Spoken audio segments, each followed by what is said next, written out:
Welcome, welcome, welcome. You hear my voice and you will... Ah! I forgot to get rid of user interface. Welcome, welcome. Don't pay attention to a man behind the curtain. Welcome, welcome, добро пожаловать. Are you excited? I'm excited. We're starting something new. We're starting something new, and this new is unofficial fantasy ace attorney that some people made. They decided it would be fun to make ace attorney fantasy universe, and they did it. And that's why we need to check it out. And because I already played almost all of the Ace of Attorney games except the last Greatest Attorney 2, and didn't finish the case in Greatest Attorney 1. When I played all of them, and Miles Silver's Investigations, and Aviary Attorney, that one about birds, which means this is a new game, then I can start over as a first-time player and play. That's the plan. Play and voice, because they're probably not most of the text are not voice acted, because you know, it's a small studio that decided to make it. It's not Capcom, so that's why I chose the game. We can try to voice it, and then I will make a separate video like the only things from the games that are voiced. At least that's the plan. I also need to do the same with Scarchark. But with Scarchark I messed up here and there, but here I can know that I will make the video and will probably read all the text lines properly with the right voices in each of them. So that's the plan. Then which I'm going to do. Before I start, as usual, I need to speak about myself as a streamer. So I made was news this week yesterday, and because of NVIDIA released a new of their graphic driver updates, OBS randomly crashes when you try to capture video. So I struggled yesterday with news this week, trying to capture the trailers from movies and TV shows. For some reason, it properly captured the games, and could have done the same for the movies and TV, which is strange and questionable. Other than that, I watched and reacted. Another 15 trailer reactions for the future of the channel. So we already uploaded them. I need to probably rearrange them to days, like for 3 a day or something, because until the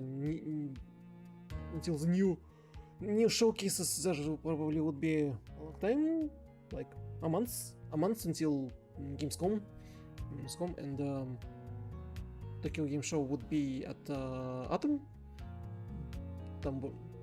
If I remember correctly. Either way, I need to prepare the stuff. Then I have to find the time to work on a model, and find the time to finish the Car Shark for full story fan dubbed. So a lot of stuff that I need to do. Either way, that's it. 4 minutes. Previously I spoke in 6 minutes. I can talk. I can talk for I can talk a lot in prolonged times without any text. So yep, that's who I am. Anyway, so Tyrion Cuthbert, Attorney of the Arcane. Let us try the game. I launched one time in order to take away full screen. Here's the game. Music. Also I lowered music because it was really loud. What is it? Here we go. Attorney of the Arcane.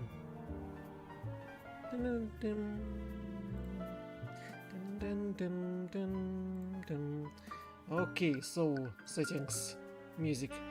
What will happen if I'll put it to the maximum? It's really loud for me. Is it loud for you? Shouldn't be. Shouldn't be because I see it on a sound mixer. Sound mixer.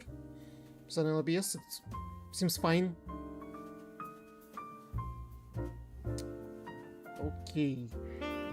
Let me put all the chats and activity feeds so I could see properly if people would type something, anything.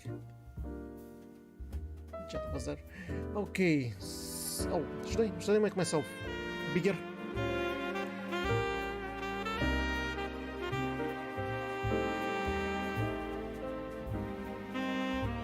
Like this?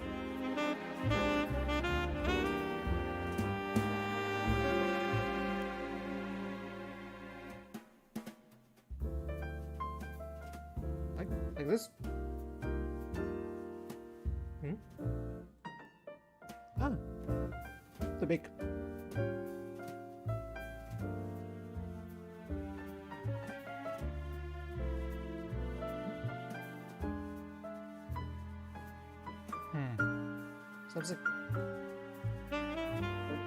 Something of the like? Yeah, like this? Should be okay. And I don't need to go outside of the space so I could properly then cut myself out in DaVinci Resolve. So something like this, yeah. Okay. Volume, maximum. I don't know what VC count means. Keyboard inputs. Left click space to play. Hide you, right click. Control stab. It's probably the first game in a while that I don't have to use controller for and can properly use just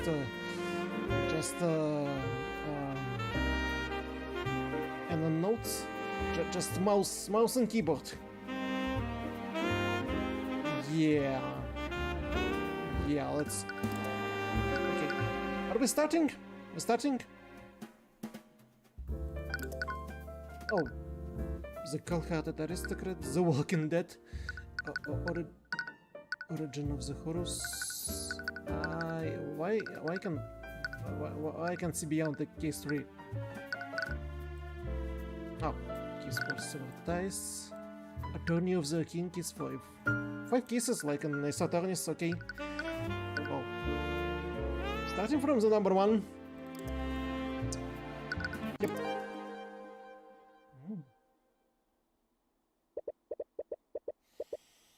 The fields of battle are filled with suffering and despair. On them are clash of souls. Souls brought to conflict by the group powers that rule over them. I was transporting a client in my carriage that evening.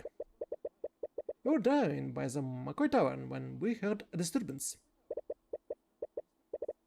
I was worried that something was amiss, so I walked to the building and see what the commotion was. There I saw the defendant. She was lit by the blue glow of a dining room lights. And she was stabbing the victim with her magical sword. Objection! Oh, they wasted. Mr. Rodolph, you testified that you saw my client murdering the victim. And you supposedly saw her casting magic while doing so? Yes, I could never forget such a grisly sight. That moment was buried in my memory. I see. Well, it's funny that you say that. How so? Because your entire testimony was a complete lie! What? Objection! Are you accusing the witness of perjury? Surely you know that such accusations can be made lightly, Mr. Cuthbert. My accusations is far from baseless, Steelwind. Think about the state of a crime scene at the time of the murder. The witness couldn't have seen anything, much less a homicide.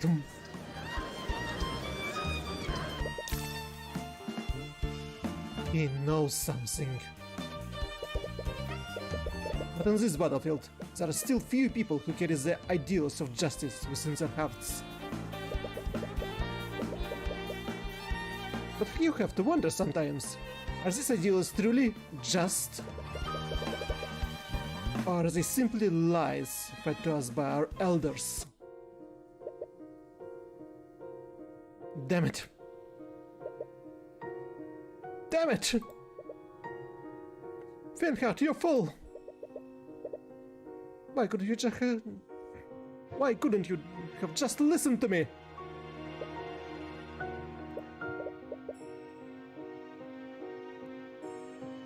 Rodolphe, I require your assistance. Yes, sir? By the Sacred Lot, what did you... You... killed him? Lord the Town Guard tells us that you saw his daughter fleeing the scene. I'm sure their neighbors heard from arguing with each other. I'm sure their neighbors heard them arguing with each other. They'll immediately suspect her.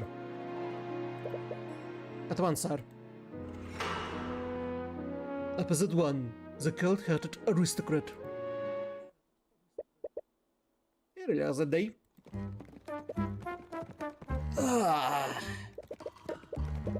You feel yourself slowly succumbing to unbearable pain.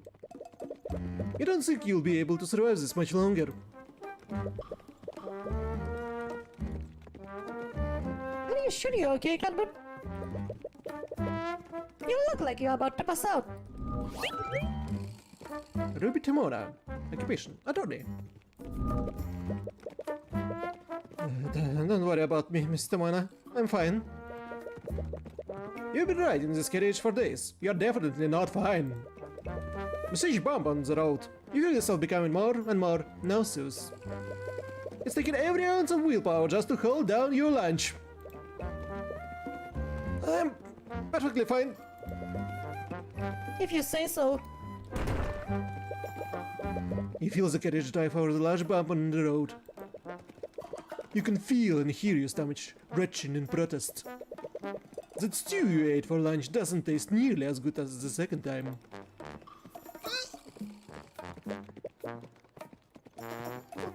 Second thought!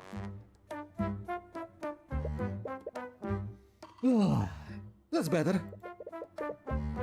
You take a deep breath of fresh air. It's the first breath you've taken today that hasn't threatened to come back out. Sorry about this. I didn't expect the roads in this town to be this uneven. I suppose you don't get a lot of traffic here. You've been on the road with your mentor for days. Together, you've been searching for a man named Reinhard McCoy. Supposedly, he's been a voice of dissidence against King Oliver for the last few decades. You have no idea what kind of business Mr. One would have with him. But you know better than to ask questions about their affairs. But you know better than to ask questions about her affairs. Hello, travelers! Welcome to Cornhaven! A local merchant steps out from one of the nearby shops. He has a wide smile on his face, and he approaches your carriage with the enthusiasm of a starving vulture. Would a pair of dignified individuals such as yourself care for a refreshing drink? Those clothes, they must be from the city. He certainly has a friendly expression, but his thought seems very analytical. Well, I don't need a drink, but... Mr. Mana glances at you, and your stomach trembles in agreement. Oh, of course. I have just the thing for an upset stomach. With a carriage like that, I bet I could fleece them for a lot.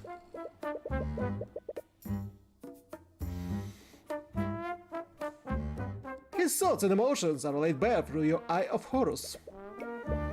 But the merchant's expression doesn't betray a hint of what he's truly thinking. You wonder if his false smile could get any bigger. At this rate, he might dislocate his jaw. How about 2 flasks of apple juice for 50 silver pieces? I'm sure it's overpriced. 50 silver pieces? You may find the price daunting, but this organic, freshly made apple juice. It's just a just a Starbucks juice.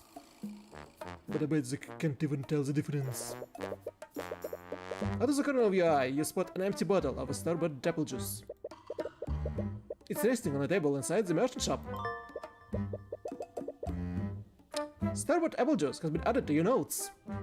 Starbucks apple juice. The cork having merchant has a bottle of Starbucks apple juice. It's resting on a table inside his shop. It's suspiciously empty. Notes. Tyrion will make mental notes of notable clues he sees in the world. These notes are instrumental to solving mysteries and progressing through the game. You can check these notes at any time by opening a toolbar in the top left of the screen. Trust me, it's worth the extra gold. Normally, the price wouldn't matter that much to you, but you don't appreciate being treated like an easy mark. Argument.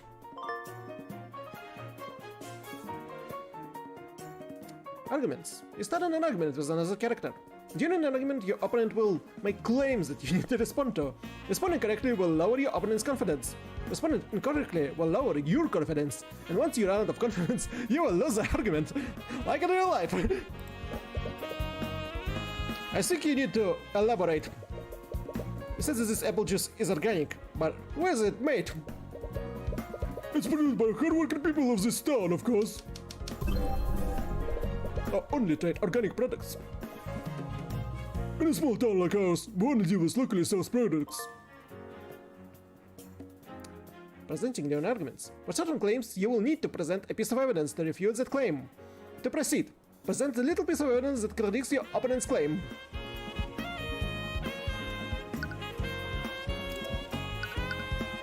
What apple juice? Present evidence. Objection! You say that, but I can see the empty bottle of Starbucks juice inside your shop. Why would you have something like that if you only deal with organic products? How did you... how did that get there? Make no mistake. I only have that because I wanted to see how my products compare to that of a city. And let me tell you, that mass-produced slop doesn't even compare to my product. What an obvious lie. This dish is worth far more than what I'm offering. Honestly, I'm offering you a very good deal. Interpreting the unique arguments. For certain claims, you will need to look at your opponent's thoughts and emotions. Choose the correct response depending on the information seen. Logic, choose an option if your opponent's thoughts contradict something in your notes. Intuition, choose an option if your opponent's thoughts contradict the claim. Empathy, choose an option if the opponent's emotions contradict the claim. Thought contradict claim, emotions contradict claim. Logic, if your opponent's thoughts contradict something in your notes. It's more complicated than that. So, if I have item that contradicts thought, I can use it. If I don't have item, I can use emotions against claim and thoughts against claim.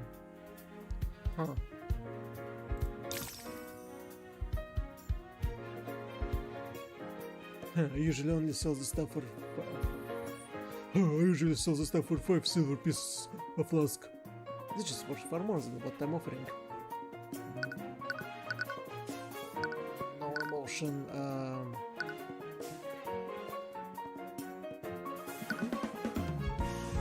this is worth far more than what I'm offering.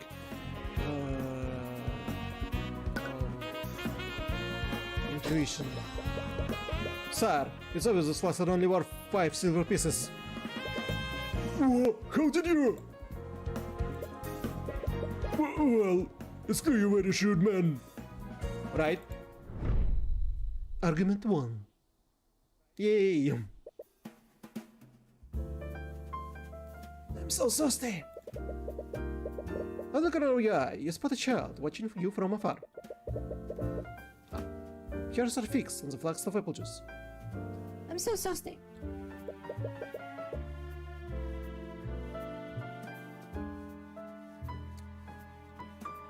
How about 20 silver pieces for 3 flasks. Of course, sir. The kingdom of Vivengard, established around 2000 years ago by 7 high archmages. The kingdom is currently ruled by the King Olivier de Vivengard and the mages of his nobility. The nobility will tell you that our marvelous kingdom is a land of prosperity and happiness. A land where its people share the wealth and succor provided by the kingdom's magic. Thank you. I haven't had anything like this in years, she thinks. The child's passing thought will tell you exactly how much succor the kingdom is sharing. Oh. Semichan 64. Hi. Wait. Of course it don't work. Of course it won't work. What is it? Aha. Now multi-chat should work. Hi. Hi, Semichan64. Welcome. I haven't had anything like this in years. The child passing thoughts tell you exactly how much succor the kingdom is sharing. Now try to type something in chat, it should work. Probably, maybe. Check it. If it won't appear in chat, I have to... So how are you doing? Oh, it works! Nice. I'm fine, thank you. Okay, trying out this new game that's close to Ace Attorney. I'm trying to waste it over. I didn't know you had such an eye for rural economics. But, oh, well, I suppose I just have a good intuition for this sort of thing. Or did you use another kind of eye? Maybe, possibly. Don't get me wrong, your so-called other horse is an amazing gift. You should take every opportunity to hone it. But try to be more subtle next time. If I can see through you, others will be able as well. Right.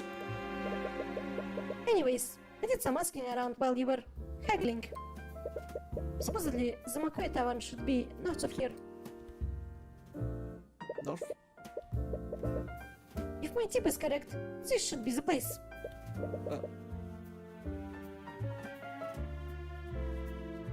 Cool, man. I love your avatar, dude. Thank you. I made it myself in V-Ride Studio and Unity.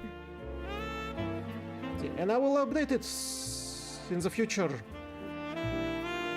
Sure, as far as I can, and as far as YouTube tutorials help me. Wait, this is the McCoy Tavern?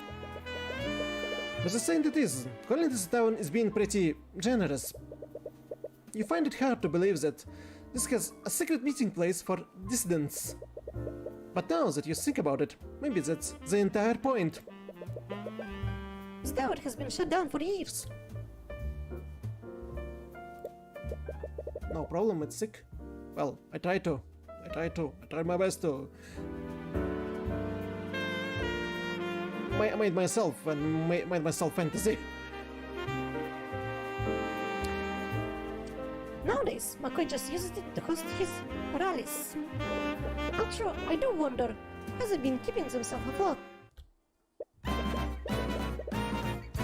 Hey, you lot! The McCoy Tavern is closed! A gruff man approaches your carriage as you step out of it. He's eyeing you and Mr. Mona, a clear look of contempt in his face. I take that you're Flintheart McCoy? I am! What of it?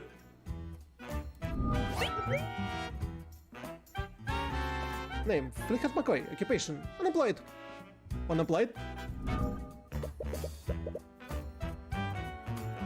Sorry for not writing ahead of time. But I'm Ruby Taimona. Wanted to speak with you. Ruby Taimona? Wait, the Ruby Taimona? Any animosity he initially had immediately vanishes. He lets out a laugh. It as if he were meeting an old friend. Why didn't you say so? Come on in. You didn't expect someone like him to know about Miss Taimona. But you suppose it makes sense. They both fight against the same enemy. Albeit in different ways.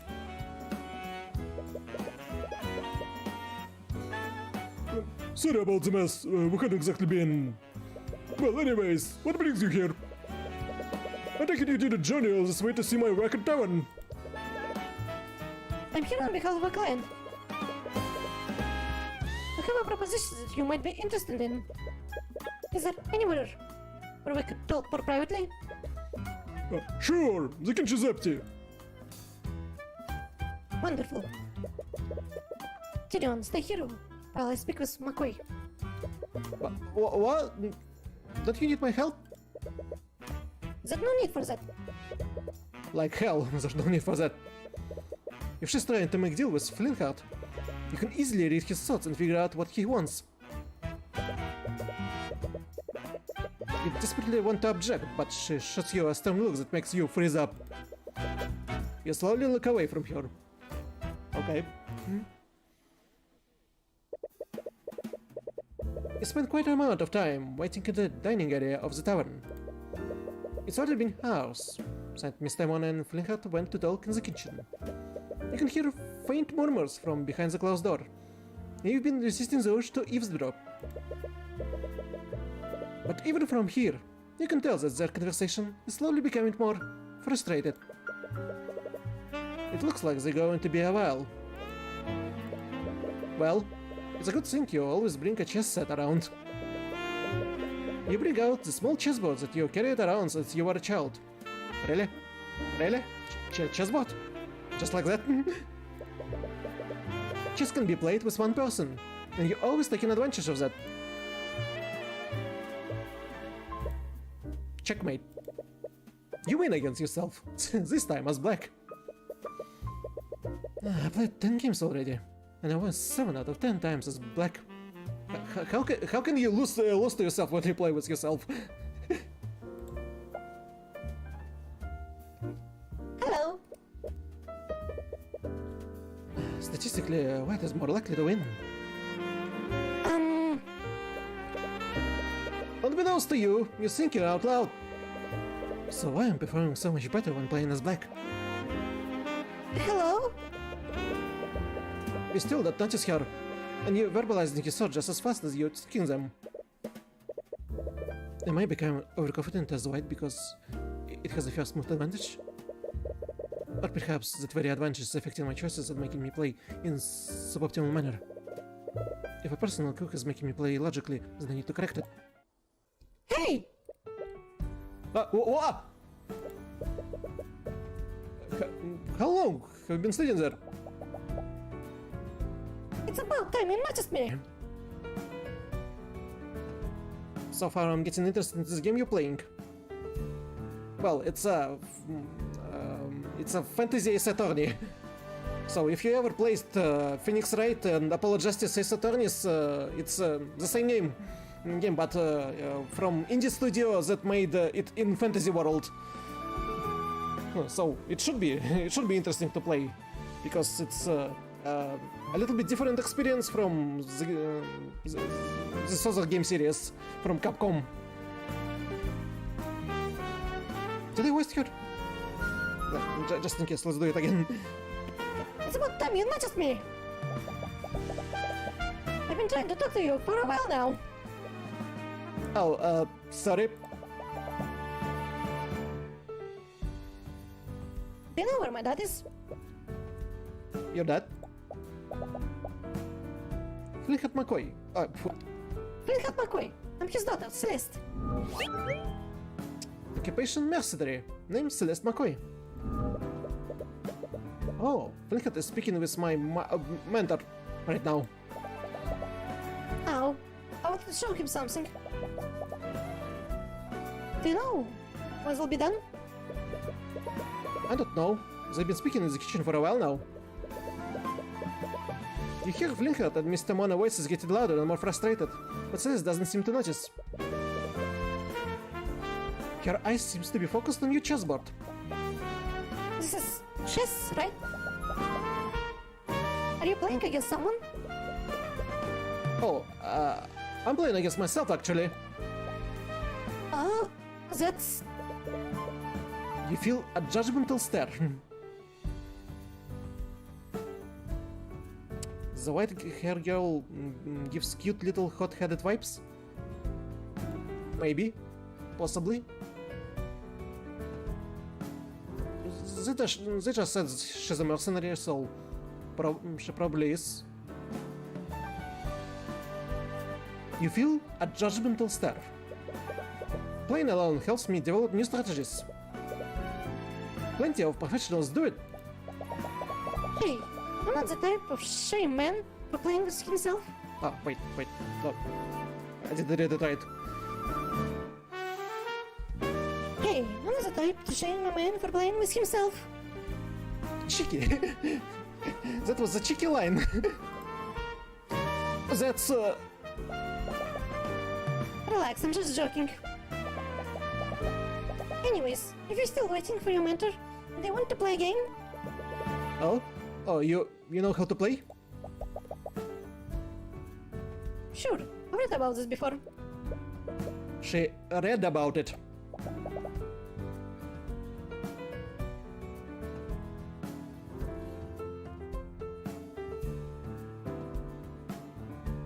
Why, Semi-chan, why your last message was retracted? Strange. This table is so dusty. Celeste takes a seat on the other side of the table. She tries to set up her side of a board, but fumbles with the pieces. She stares at one of them, confused. How do I arrange these things again? A part of you regrets accepting her challenge, but it would be impolite to back out now. Here, I'll arrange them for you. Thanks. Checkmate. You defeat her in 2 moves. Wait, what? Already? How did you do that? You decide against telling her what the name of that mate was. Rematch me! I want to know about him! Sure, why not? It's not as if you have anything better to do.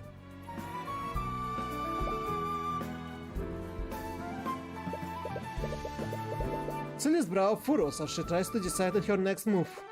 But she hasn't realized that the game is already finished.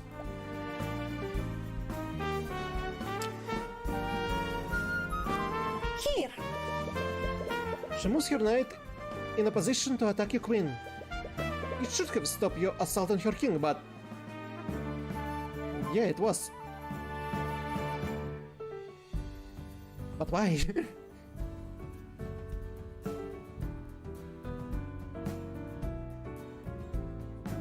It should have... it should have stopped your assault on her king, but... checkmate. A scholar's mate, this time. What? Come on! How do you keep doing that? You look at the closed door to the kitchen. Flintheart and Mr. Mona's discussion is becoming louder.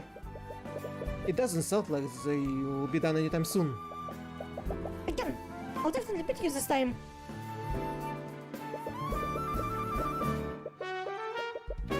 For someone who had clearly never played before, she quickly improving with each game.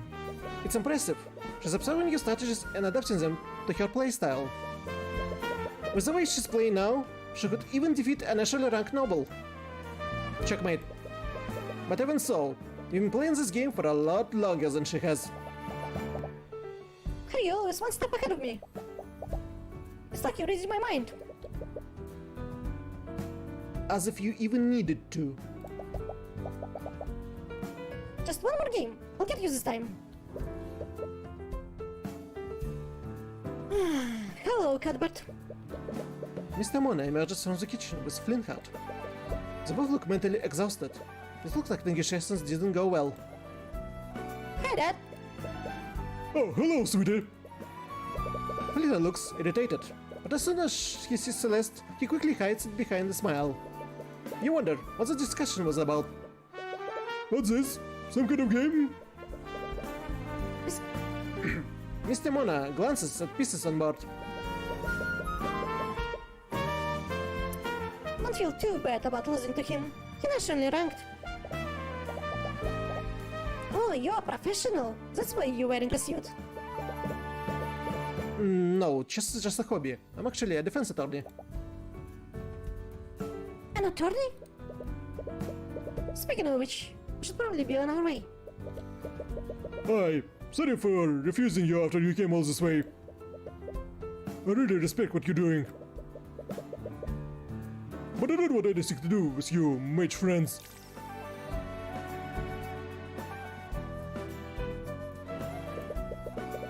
You wonder what he meant by that.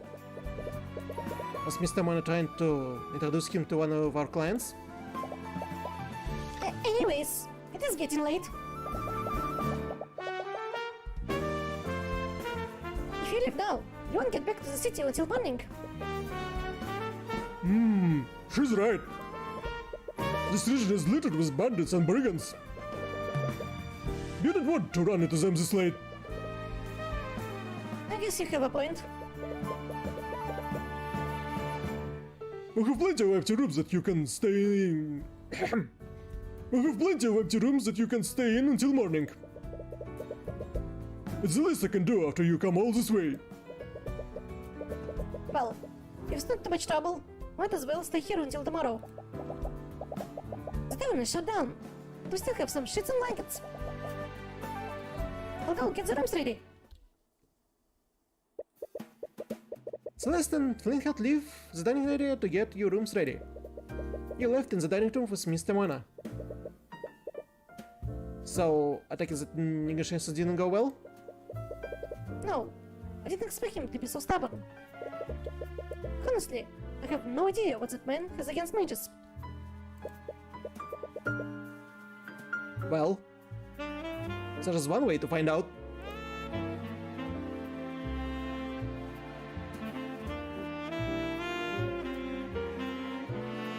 What's so funny? Say, ha ha ha ha ha.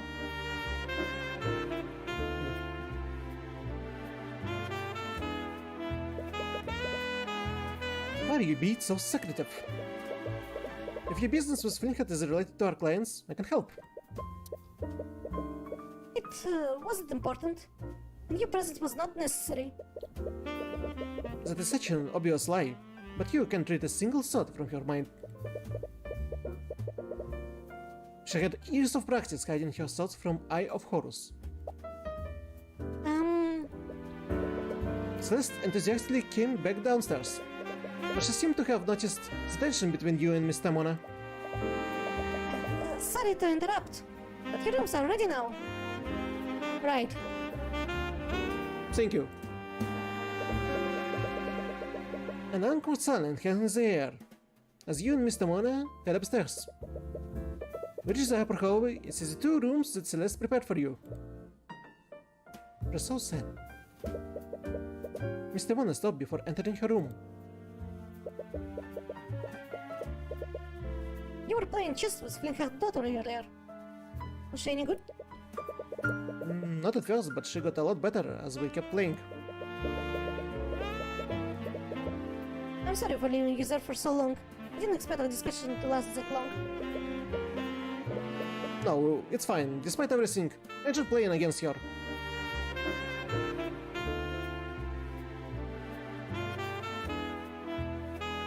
I love how you do the best character impressions, especially Celeste voice, well, very funny. Well, it's girl voice filter, but I don't know how good it works. I don't hear it back, so I hope it works well.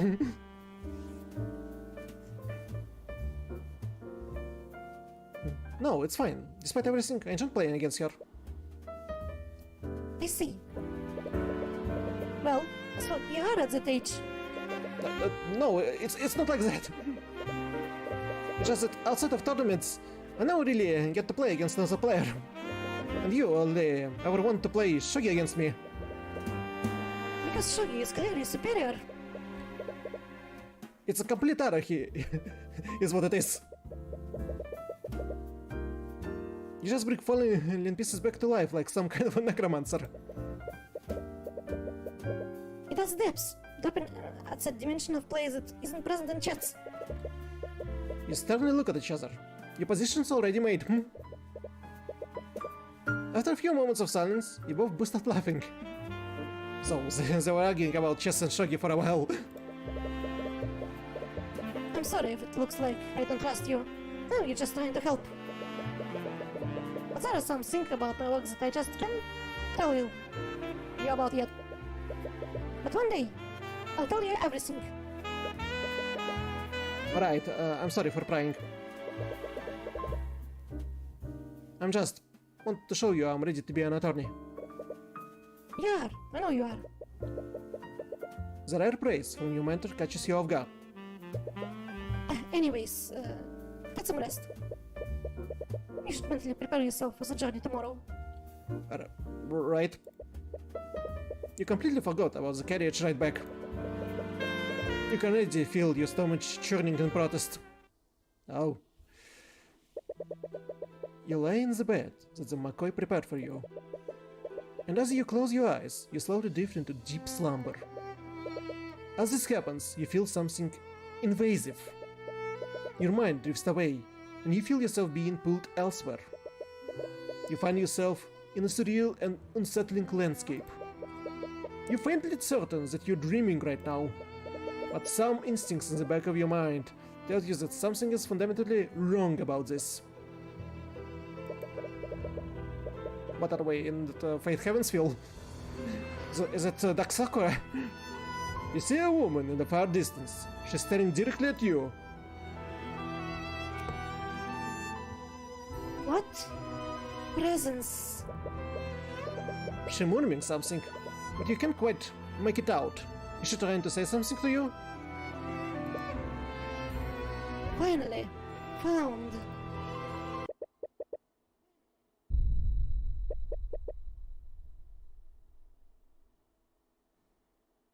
What was there? I finally found you! And I couldn't read what else it was. Is there a lock over here? Oh. I finally found you, Heavensborn!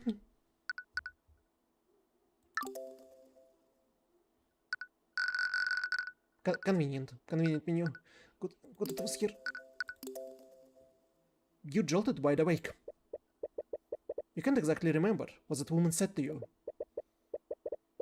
But whatever her words were, they sent a piercing chill down your spine.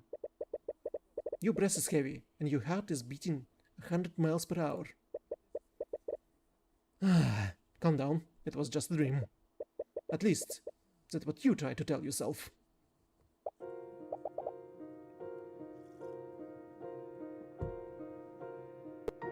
But please, just let me explain. I don't want to hear it. You hear the voices of Celeste and Flinthead ring out from downstairs. It must be extremely late. What could they possibly be arguing about at this hour? I want you out of my house! Ouch! A dead silence slings in the air before you hear someone rush out of the tavern. Whoever left slams the door behind them. What was that all about? It's none of your business. You only met those two today.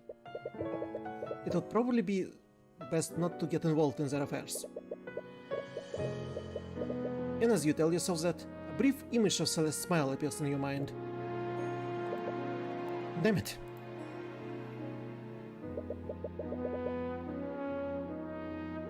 You slowly make your way out of your room. But the hallway is nearly pitch black.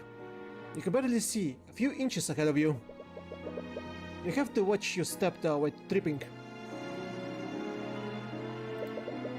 You run into Flinthead, who was slowly walking up the stairs. Even this close, it's hard to see his expressions in the darkness. Sorry, I just heard. Right, I forgot you to wear. His words trail off. Is everything okay? He's sad and frightened. Or sad and surprised? Sorry, I'm just going to... You awkwardly shimmy past Flintheart to head down the stairs.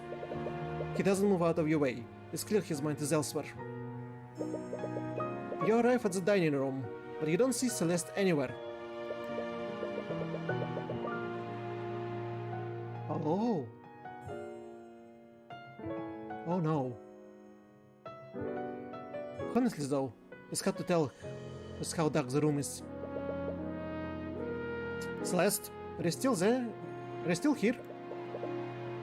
You don't receive an answer. You remember hearing someone slam the front door earlier. You are drawn to the tavern entrance. Celeste? No answer. Celeste, where are you? The merchant you spoke with before steps out from his shop holding a lantern. He appears to be irritated by all the noise you've been making. Oh, you said kid from before. Do you have any idea what time it is? This isn't the city. You can't just make a bunch of noise like this. Alright, sorry. I was just looking for Celeste. Who? Celeste McCoy. She's Flintheart's daughter. The merchant's expression becomes a little colder. Do you know them? What do you want with that bastard? The damn mage. What? Those two probably woke up half the street with all the yelling. I don't need you keeping us up to. If I hear any more noise, I'm going to call the town guard. Before you can get a word in, the merchant walks back into his home in a huff. Celeste is maybe dead or missing. Probably not. She definitely ran away from home and slammed the door. Or her father slams the door. Either way, she probably just ran away and crying somewhere. Before you can get a word in, the merchant walks back into his home in a huff. You look around, but you still don't see any sign of Celeste. You decide to continue searching. I can't believe I said those things to her. She'll never forgive me for this. I see your temper is as short as ever, Flintheart. You? Honestly, how do you live in this darkness? Look so. What are you doing here? And how dare you bring that witchcraft into my home? You've been busy lately. Your little rallies have gained quite a lot of support. Too much support for my family liking. And what? You came all this way to convince me to stop? You have my word. If you stop spreading dissidence, no harm will come to you or your family. Huh! Your word is as good as a dirty lick of the King Oliver's boots. As I'd ever trust the words of a murderer like you. Flintheart, please. As someone you once called a friend, I'm only going to ask you one time. Friend? Friend? I'll be dead on the ground before I ever call the likes of you friend. Get out of my house. I don't have time for your nonsense.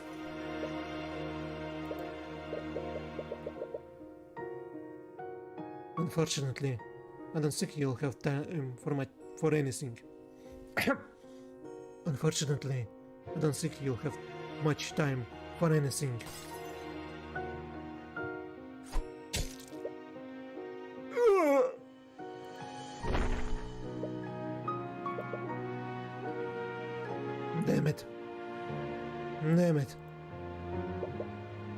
Damn it. Flintheart, you fool.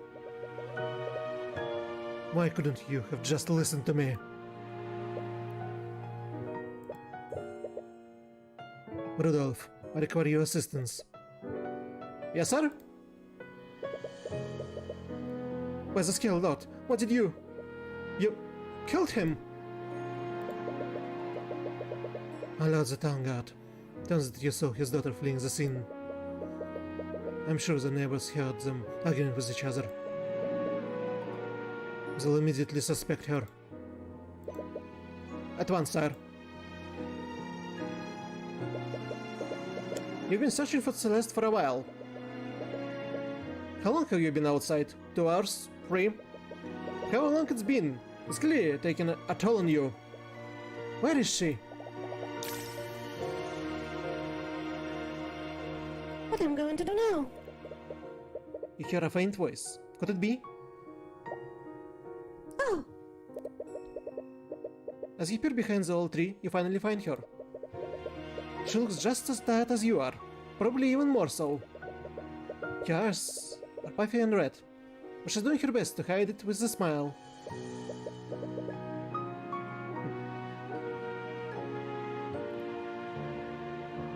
OMG, plot twist. Holy shit.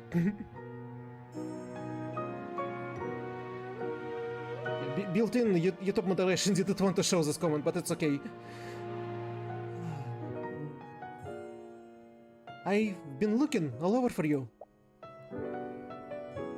oh, sorry. I'm guessing we woke you up?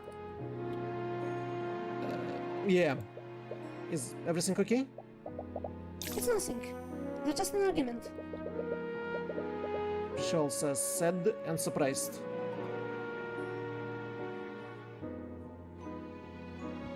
But from the way she reacted, this is clearly not common.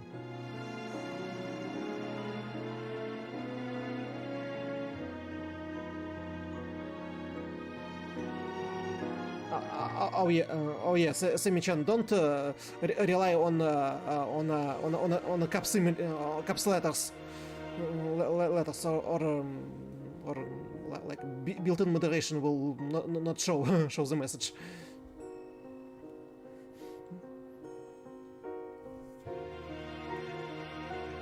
So if you want to type a chat, type like short and not in caps lock, please.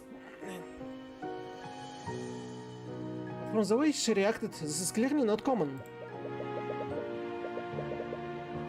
You'll suppose it's none of your business. You decide not to pry further. You've been looking for me all this time? I have. Thank you. I'm okay now. You should head back. What about you? I think I'm going to stay out a little longer. You know you should mind your own business, but... I'm sure whatever happened between you is not that you can talk out. It doesn't happen a lot, but sometimes Mr. Moon and I get into fights too. But no matter what happens, we were always able to talk through it. Sorry, it's... I know it's none of my business, but I just... No, I really appreciate it, thank you. She's a little bit happy. You're right, let's go back.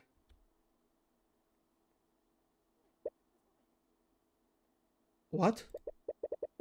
You arrive back at McCoy Tavern. But it's now surrounded by several carriages and knights clad in plate armor. Is that the Inquisition? What? The Arcane Inquisition. The order of knights that investigate crimes committed using magic. As you say the word crimes, you and Celeste share a glance and come to the same realization. Both of you rush towards the tavern, but Celeste outpaces you by a large margin. What? No. No!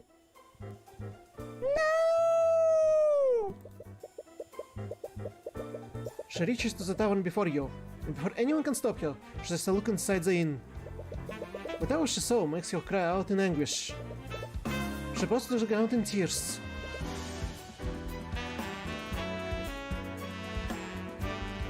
There she is. Celeste McCoy, Mr. Tombstone, Vinegar Clown, I place you under arrest. Upon seeing Celeste, one of the knights steps forward and grabs her. Surprisingly, she's able to break free from his grip and tries to push further into the tavern. Noticing the commotion, 3 other knights rush to grab her and begin dragging her away. She kicks and screams against them, desperately trying to break free.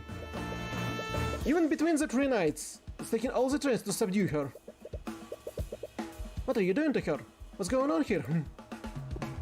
Tyrion! Mr. Mona approaches you. You breathe a small sign of relief when you see that she's okay. Mr. Mona! Bah! I should have known that he was one of yours. Just get out of our way. Yeah, that jump scared me, lol. Yeah, I can do a really evil voice. Really, really evil voice. Without any voice changes. So yeah, I'm trying to use it on like characters that look evil and demons and like monsters and all. So from time to time, You will hear this.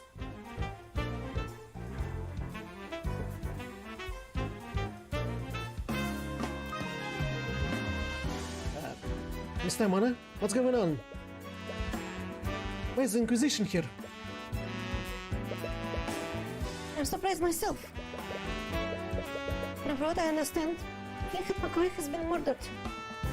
Murdered? Would you like to save your progress? Yes, please save game. Save, override save. But said no save. So wasn't any save here until now. Just in case.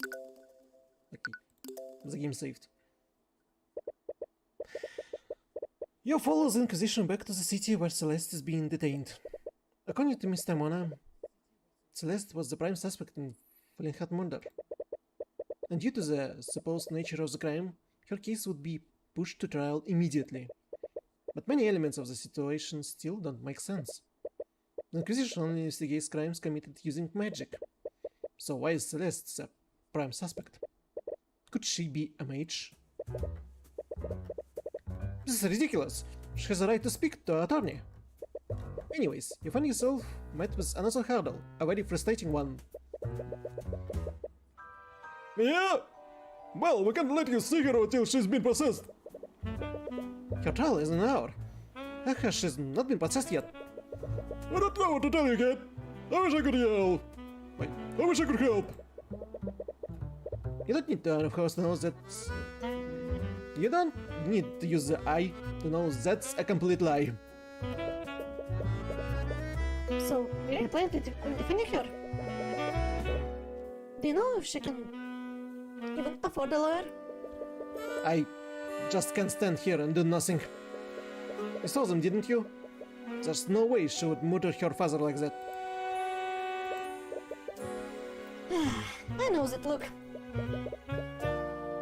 I was saving this for special occasion, but Tiny runestone.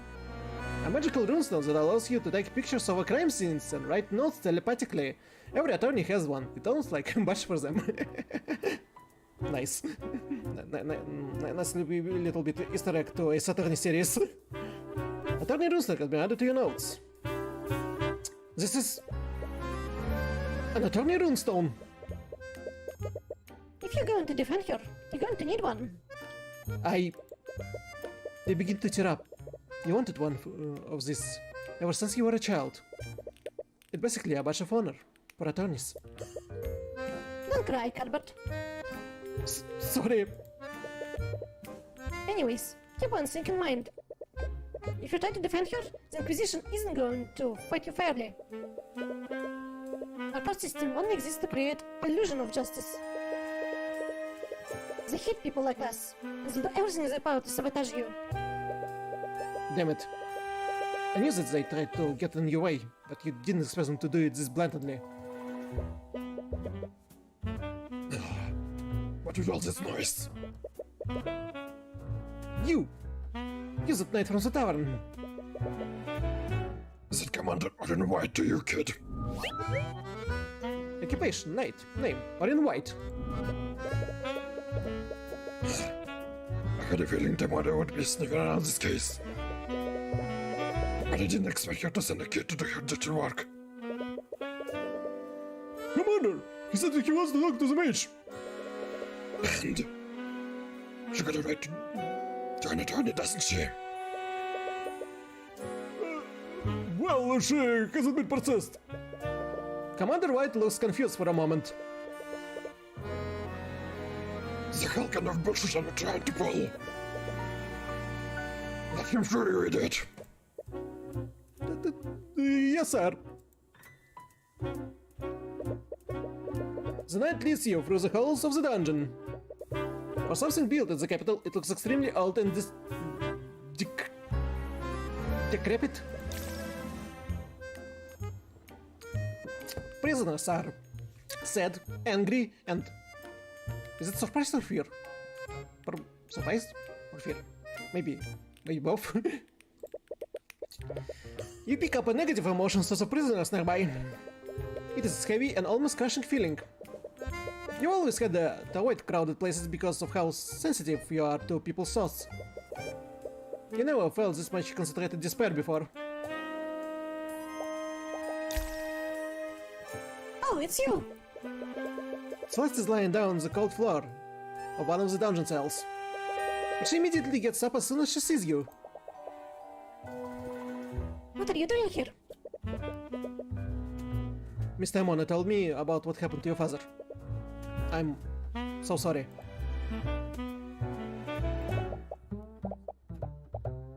I just don't understand. Don't understand any of this. Why would someone do this? And why are they blaming me for it? We're not sure about the details, but it's clear that there were elements of magic involved in what happened. Since I arrested you because on that evidence, I can only conclude one thing. Celeste, you are a mage, aren't you? There's no sense in hiding it anymore. Yes, I am. Do you have noble blood? Of course not. Why would you say that? Sorry, but the ability to use magic is hereditary. Most mages tend to have some kind of noble blood. I honestly don't like thinking about that. I'm the daughter of Jolene and Flinthead McCoy. That's all I need to know about myself. It would probably be best not to push the matter further. Anyways, you were probably arrested because you are a mage. What? A crime was committed using magic, and you were the only mage around at the time. Is it seriously the only reason? I only know how to cast one spell. The Arcane Inquisition doesn't care about the truth, they only care about closing their cases. Like a police of Japan?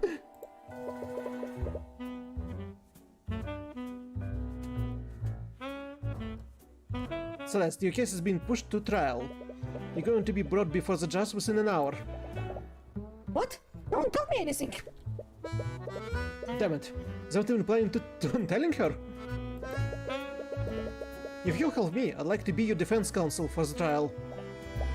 Right, I forgot that you were an attorney. Would you really do that for me? After everything I've seen them do, I can just stand by and do nothing. But they're part of the kingdom. Do we even have a chance? It's hopeless. Celeste, man, king, or god, I won't let them do anything to you. What? Sorry, it's just something I have a habit of saying. No, don't apologize. I really appreciate you doing this. It's clear this entire situation is bittersweet for her. Oh. Yeah, she was happy and sad. And because of the Inquisition delays, you haven't had any time to investigate the crime scene. You were confident before, but you begin to doubt whenever or not you can really do this. Everything's happening so fast, it feels unreal. No, you have to do this. This is the exact reason why you became a lawyer. No matter what happens, you'll acquit Celeste. And we go straight to the court case. A courtroom. A real courtroom. Actually, entering the courtroom took a lot of wind out of your sails. You never been here as an attorney before. You only ever acted as Mr. Mona assistant. Arya Steelwind, the prosecutor of this case.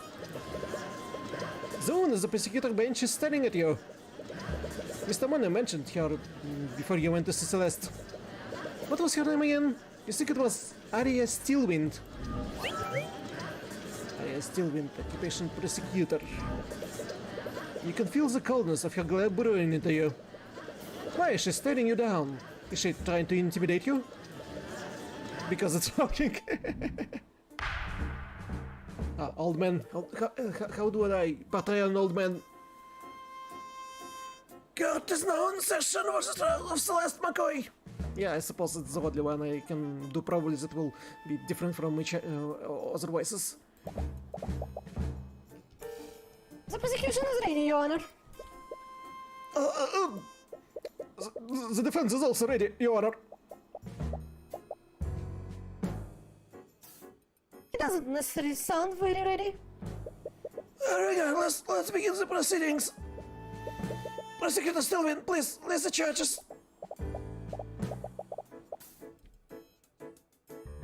The defendant is Celeste McCoy. I'm sorry for her and Justice Page. Wait, did she just say mercenary? Yeah, I had to take up a job after my family town was shut down. Oh, right. That's not exactly the first occupation you choose. She's charged with second-degree murder and negligent misuse of arcane arts. I see. So this was magic involved.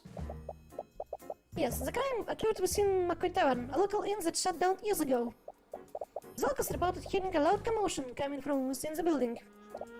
Hours later, a carriage driver that was nearby checked the disturbance. It was then that he found the victim the defendant sought still impaling his dead body. The Inquisition was provided an autopsy report and record of the sort. Autopsy report, Fleetheart McCoy. Died after being stabbed from behind with a magical blade. Fatal wound shows heavy traces of transmutation magic. Autopsy report added to your notes. Celeste sword. The alleged murder weapon. It's ornately designed sword, but it has no magical properties. What? What do you mean? If it's a magical sword, why it's have no magical properties? I suppose that would be a contradiction. What was the defendant's relationship with the victim? I see that it shares the same last name. The defendant is the victim's daughter, but not by blood. She was adopted into the family when she was an infant. Her best parents are currently unknown. Oh, I see. What an unfortunate turn of events. To begin, the prosecution would like to call Commander Orion White to the stand. Witness, please state your name and occupation for the court. Name's Tyrion White. I'm commander of the Arcane Inquisition. Orion, would you please testify about the details of the Inquisition investigation? Yeah. Witness testimony. Let me drink.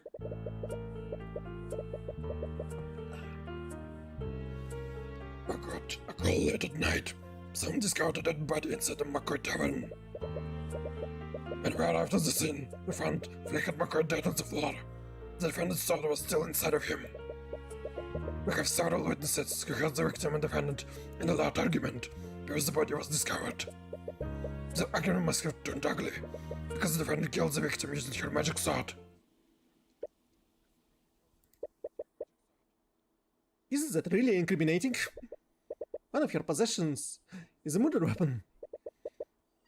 Mr. Cuthbert, you may begin your cross-examination. You open your mouth to respond, but not to come out. We can't think of anything to say. Everything is blank. Mr. Cuthbert! Hey, what are you doing? This is the part where you say something, right? I'm sorry, I don't... Your anxiety is just getting worse, and your breaths are becoming more and more desperate. Are you hyperventilating? Like this?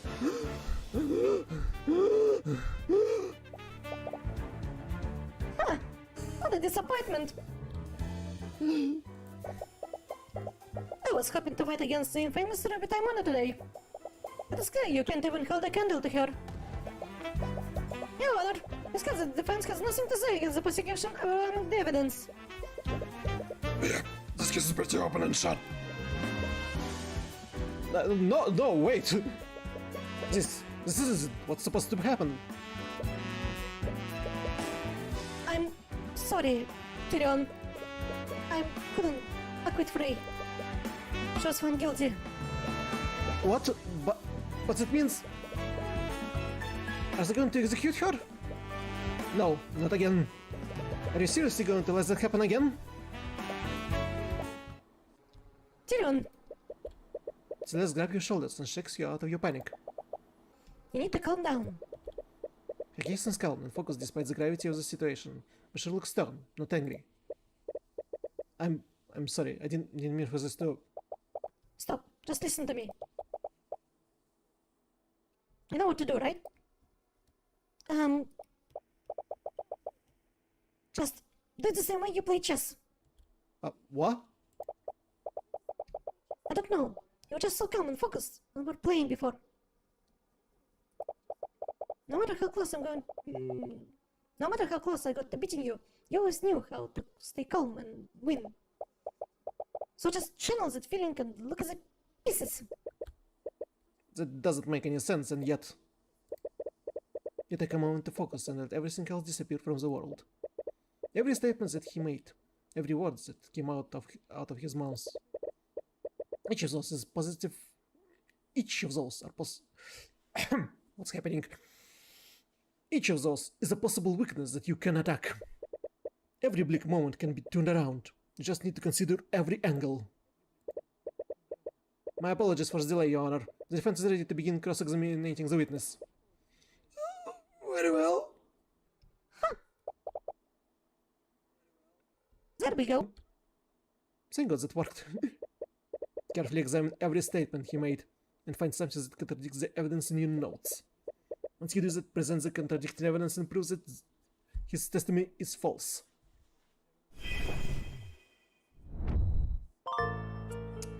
Cross-examinations. You are cross-examining a witness. Carefully examine each statement they made and find the statement that contradicts a clue, a spell, or a profile in your notes. Once you identify the false statement, click the present button and present the contradicting evidence to move forward. You got a call late at night, someone discovers the dead body inside Market Tavern. On my right of the scene, we found more than dead on the scene. The defendant's sword was still inside of him. Several witnesses have the victim argument before the body was discovered. The argument must have been turned ugly because the defendant killed the victim using her magic sword. Should I... Wait. The alleged murder weapon. It's ornately designed sword, but it has no magical properties. Died after being stabbed with a magical blade, fatal wounds, have less of transmutation magic. Oh, well, I believe we don't need to press them for anything. It's obvious contradiction. Present. Objection! Commander White, you testified that the victim was killed using the defendant's magical sword. Am I correct? Yeah, it's pretty obvious when you look at the crime scene. I think I'd actually have to disagree with you on that. The defendant's sword couldn't have possibly been the murder weapon. What are you talking about, kid? The sword was inside his body. Of course it was killed him. That may be the case, but take a look at the autopsy report. It states that the fatal wound had heavy traces of magic. So how would non-magical sword leave traces of magic on the body? What? To leave a trace like that, the wound would have had to have been created with something magical. A client sword may look fancy and expensive, but is entirely mundane. That doesn't make a lick of sense. If the sword didn't kill him, then why was it in the body? Yeah, I find it quite strange as well. Well, there's only one reasonable explanation, Your Honor. The wound was created magically, and someone shoved the sword into the wound afterward. The hell are you talking about? The defendant is the mage. She could have easily killed the victim using magic. That may be, Commander. But why would she kill the victim using magic and then stab him with the sword? Should just incriminating herself. No, if anything, this series of events proves one thing. Someone used magic to kill the victim. And then they pushed my client's sword into the wound to frame her. Objection! Don't get ahead of yourself. What? Your Honor, the defense is trying to spin the fact in his favor. He claims that the third party committed the crime and used the sword to frame the defendant.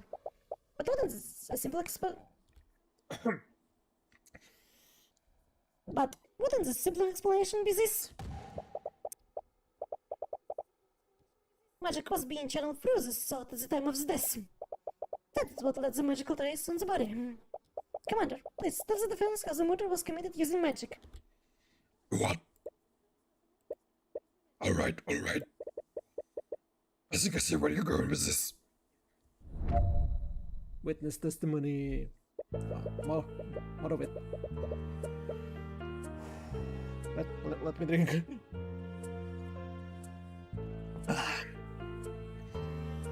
It's true that the sword itself isn't magical, but magic can still be channeled through it. The defendant over here. The defendant over there. Her spell compendium has a spell called Mage Blade. She must have used it on her sword before stabbing the victim. The spell is the reason why there were traces of transmutation magic on the wound. So, her spell compendium contains a spell called Mage Blade. A spell compendium is a magical device that lists every spell a mage can cast. Luckily, Celeste's compendium only contains one spell. That means she can only cast that one spell. Celeste, do you have used spell compendium with you? No, I'll use the tavern after. Well, you know. If you can't look at the description for Mage Blade, you have to approach this another way. The commander testimony was a lot vaguer this time. If you can press his statement, you might be able to find new information that you can use against him. Now we need to press him for more information. Pressing statements. During cross-examination, you can press statement to acquire more information. Sometimes pressing the right statement can make the witness add a statement to their testimony. But magic is still channeled through. The defendant over there, her spell compendium has a spell called Mage Blade. She must have used the sword before stabbing the victim. That spell is the reason why there were traces of transmutation magic on the wound. Oh, we still have only that after being stabbed from behind with magical blade, fatal wounds show heavy traces of transmutation magic. The alleged motor weapon ornately designed sword that has no magical properties. So we don't have spells. I suppose this one.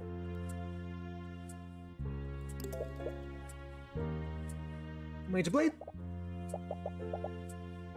It's a transmutation spell that sharpens my sword. I really use it when I need to cut through the enemy plate armor. We didn't realize that she led such a little lifestyle. But anyways, wouldn't it be excessive for the defendant to use a spell like that on the victim? He wasn't wearing any kind of armor at the time of death. The victim and defendant were in intense argument. Perhaps she used the spell in a fit of rage. It was a crime of passion after all. Oh, that theory is a little far-fetched. But we need the hard evidence if you want to disprove it.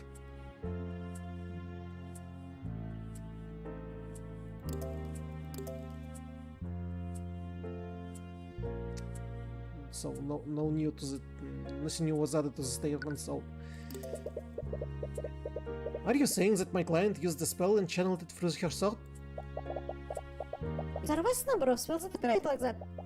Spells from School of Transmutation are almost always channeled through the object. She must use herself before stabbing the victim. But why would she go to the trouble of doing that? His sword alone would have been enough to commit the murder. Mages are always looking for an excuse to throw their power around. There's no rhyme or reason to it. Isn't that just your own personal bias, Commander? We don't need to understand why the defendant did what she did. The fact of the matter is that magic was present at the crime. Do you have any evidence of the contrary? You don't yet. That spell is the reason why there are traces of transmutation magic on the wound. If she used the spell like that, wouldn't that have created traces of magic on the ground? How so? Well, let's say we follow the prosecution theory. That would mean that the victim fell to the ground with the sword still inside him. At this point, magic would still be active, right? We'd definitely leave a magical trace on the ground after making physical contact with it. We're already way ahead of you. We had our people scan the crime scene. And we found traces of transmutation magic right under the body. Just like you say. Oh. If you still don't believe me, I have a picture of our crime scene right here. Oh? How was the picture not brought to my attention? There was no need. This dark case is open and shut. Crime scene picture. A picture of Richard McCoy after he was murdered. Crime scene picture has been added to your notes.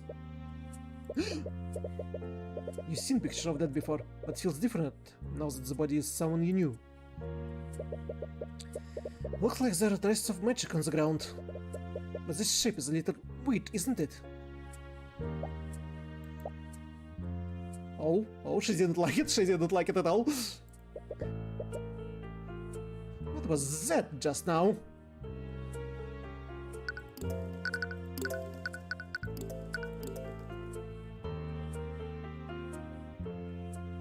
What?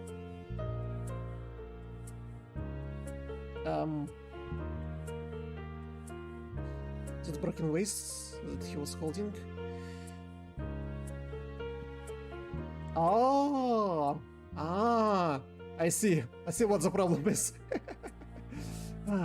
He was... My autopsy report said he was stabbed from behind. But...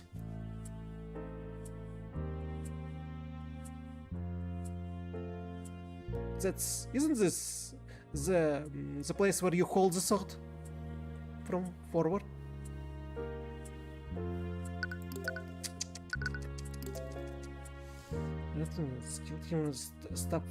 She killed him with stab from, as you can see in this photo, she killed him with stab from the front.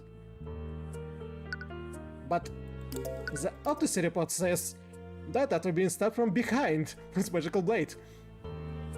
Which means... Objection!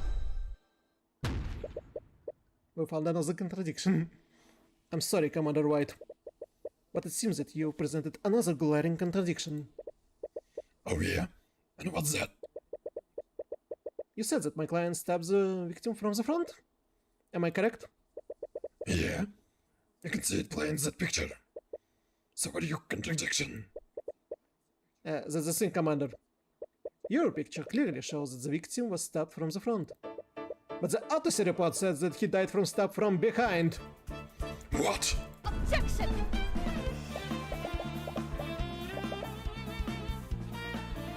Orim, you were supposed to release everything that you had. Why wasn't this photo given to me? There was no need. There was no way it could have been anyone other than that damage. Murmurs ring out across the gallery. It didn't matter how corrupt the justice system was.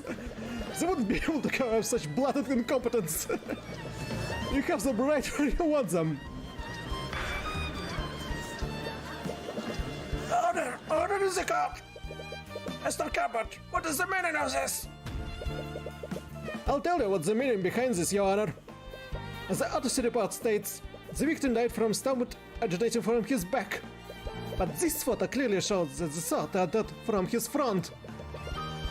This can only mean one thing. The sword was inserted in the wood after the fatal wound had already been created. That's crazy. Do you honestly expect us to believe that? Then please enlighten me, Commander White. How else would the sword be facing the opposite way? Do you think my client stabbed the victim with the hilt of her sword? I didn't think so. What really happened is clear. The real murderer stuck the sword through the victim's wound to implicate my client. But they made a careless mistake and stuck the sword through the opposite side. Objection! It appears that I underestimated you, Mr. Cuthbert. But you still got ahead of yourself. How so?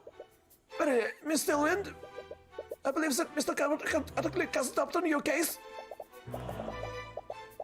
Ah, did you know? So let me ask you one question, Mr. Cuthbert. If your client didn't kill Flinthead McCoy, then who did? How should I know? If I'm not mistaken, it's the commander's job to figure that out. Oh, I'm well aware of commander incompetence. But one fact still stands. There was magic detected on the wound and the sword. Would you like for me to tell you how many mages live in that small town? You don't like where she's going with this. Just one. There's only one registered mage in that entire town. And that mage is your client. What?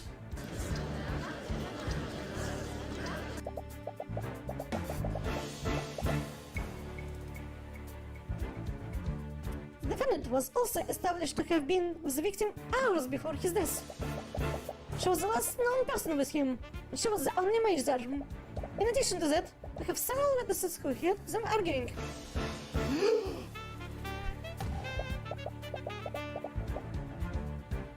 How she murdered the victim is simply an unasked question. I see. That clearly does change matters. I can say that the prosecution evidence is irrefutable. But there is still evidence that casts guilt upon the defendant. Damn it, I almost had them. There are far too many unanswered questions for me to pass a verdict. I'll give law enforcement time to clear these unknowns. I suggest that they conduct their investigation more fruitfully this time. I will resume the trial tomorrow morning. Court is adjourned. Mr. White, the first court trial. Hello, Cuthbert. As you walk out of the courtroom with Celeste, you are greeted by Miss Timona. Miss Timona, you here? You recall how you froze up during first cross-examination. You feel a little ashamed that your mentor saw all of that. Well, at the end of the day, you were able to pull it together. And once you did that, you performed adequately. On that note, I wanted to give you this.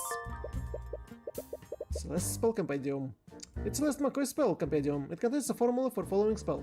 Mage Blade. Mage Blade. School. Transmutation. Incantation. Arcane. Gesture. No, duration 1 minute. Concentration. Yes, you need to concentrate in order to do so. For the duration of the spell, the edges of the object, usually a blade, becomes naturally sharp, making it more effective at slashing through tough materials. While under the effect of the spell, the object emits a yellow radiant glow. The target object must be no larger than 5 foot cube. My spell companion? I saw it from the dining area before the Inquisition arrived. I thought it would be best for you to have it. So, this is your spell compendium. And it's only one spell. Mage Blade. This means that the prosecution has to prove that Celeste uses that specific spell.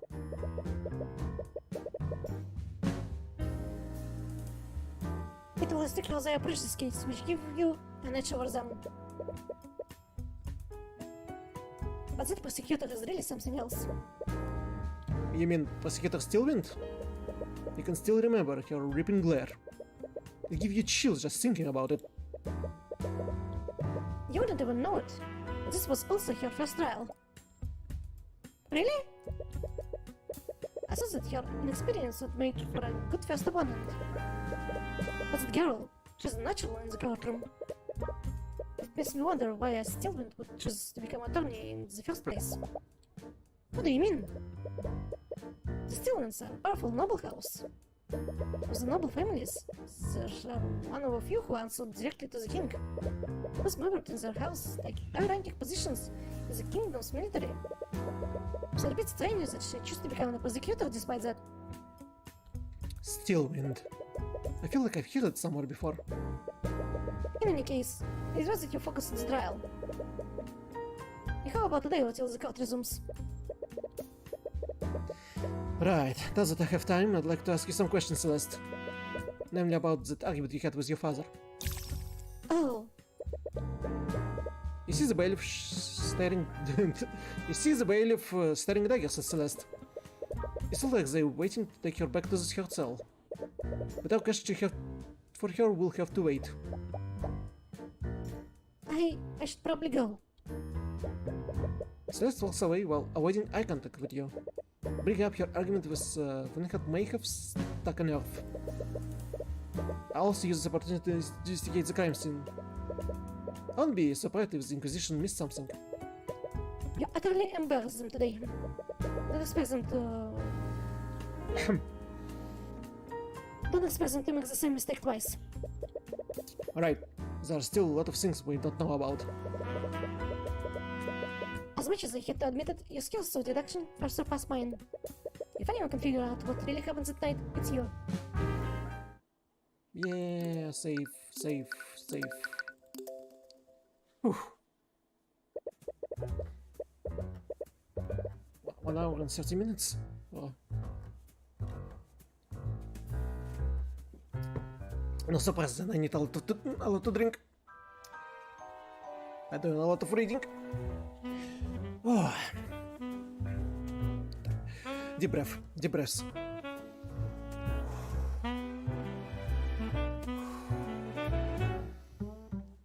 You arrive back at the McCoy Tavern. Luckily for you, the Inquisition set up a teleportation circle for you to use. Oh, convenient.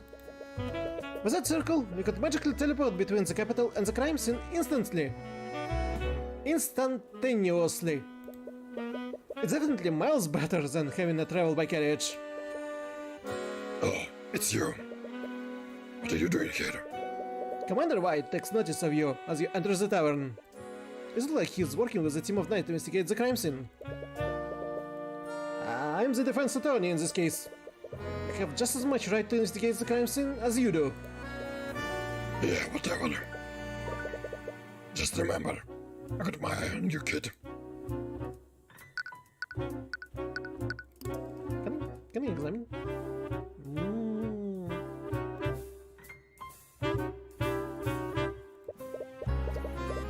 The chalk outline of a person on the ground of the tavern. This is probably where Flynn had died. The outline matches the picture that the Inquisition took.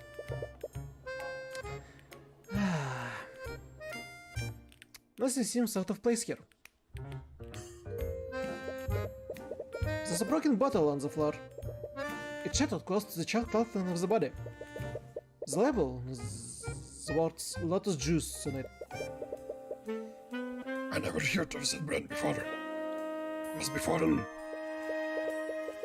Shattered bottle of lotus juice. The shattered remains of glass bottle. You find it next to Flint McCoy body. It also says the words lotus juice.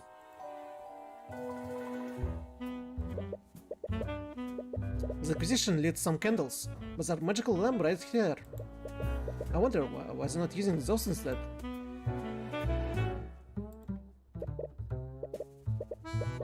It's a painting of a mage and there's some text on it. Samala Daglian, a legendary practitioner of arcane arts. He mysteriously disappeared one day. It rumors that he was developing a formula for a new transmutation spell. However, he was reckless in casting the spell, and Daglian quickly lost control of its magic. His body was never found. Many speculate that he didn't actually die during the accident. But if it was true, where did he end up? Huh. Sounds like a cautionary tale against using magic. That might explain why Flinthead keeps it in his tavern.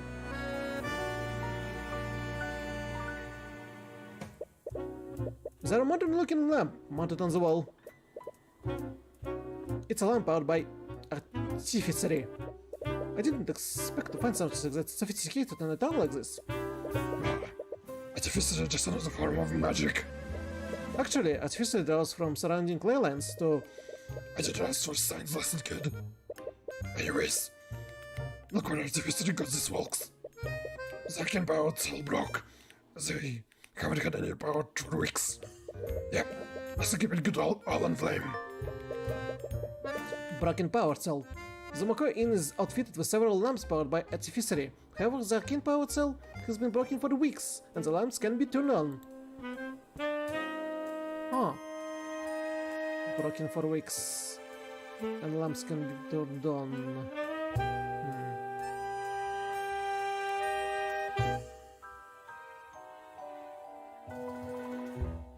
Well, only this picture left. It seems so. Yep. Okay. It's a painting of a man in a suit. There's some sex to it. Adam Evelyn, politician of the pedantic. I heard of this guy. He's some kind of politician from one of the nations west of here. I heard he is pretty much assured to win whatever election they have gone there. An election? Was Flynn studying democracies for his little revolution?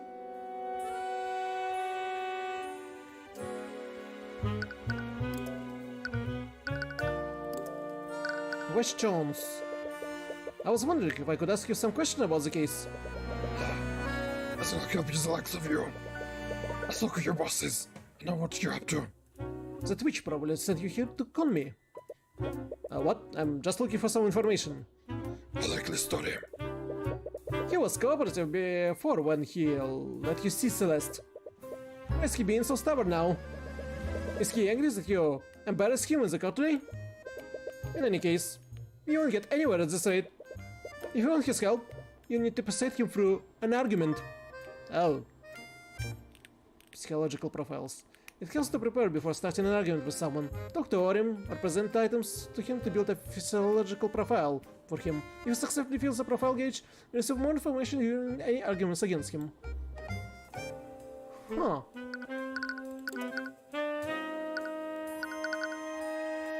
Okay, let me ask about broken power cell. This place has been without power for about a week. I wonder if there's any information I can infer from that. As you've been using kettles to keep this place lit. This is exactly why you can rely on magic. I wonder what that lotus juice is. It's definitely not anything that I heard of. It must be some kind of important brand. Why physiological portal not going up? I'm gonna show my badge. What do you think about this?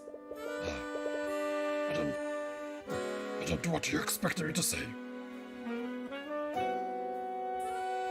I don't what you expected me to say? I don't know what you expected me to say. Did I forget the word? I don't know what you expected me to say.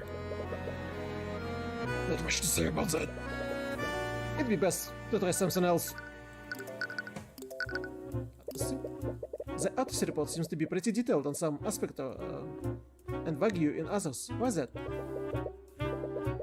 I'm not sure about the details, but the autopsy is performed by mage who studies divination.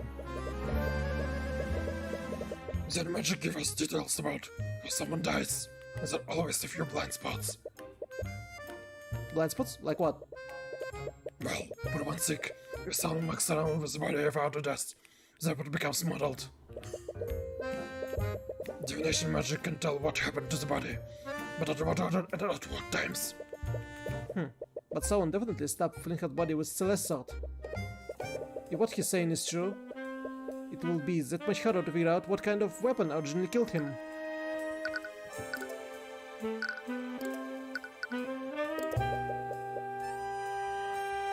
That might sound really strange. It almost a shame that we had to investigate it. Is it really that abnormal? It's definitely not like any kind of sort of thing. I wonder if it was forged in the Eastern Kingdoms. What do you think about this? Ah, nothing.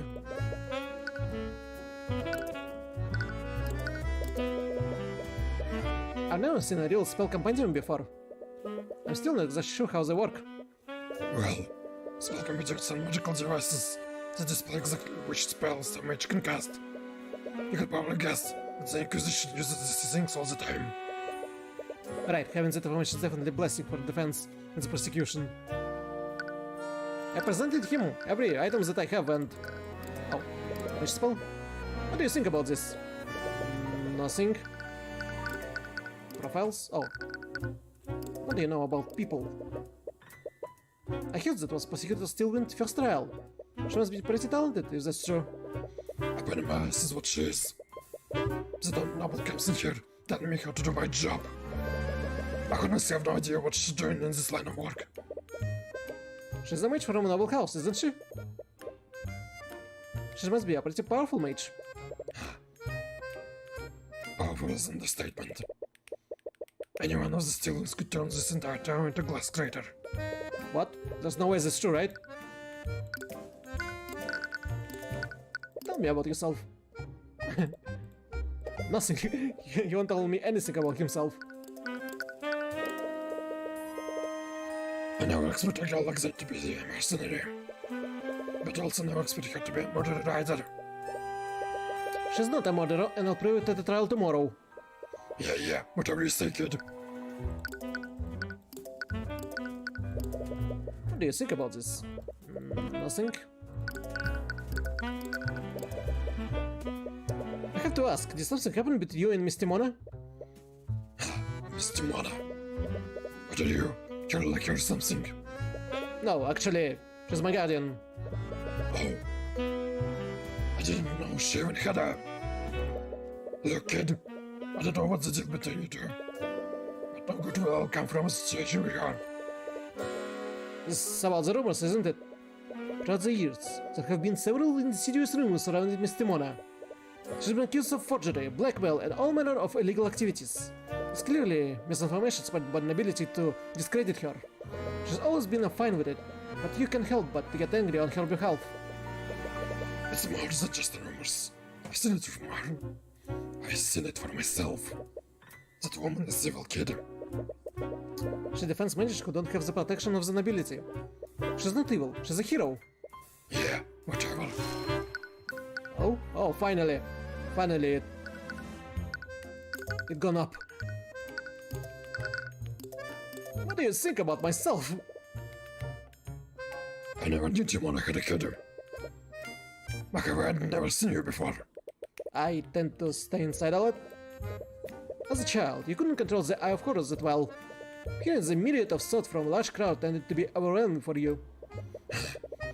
I've never seen her as a ruthless lawyer. It's hard to imagine a woman like that to kick care of her kid. Well, she was just a ruthless as guardian.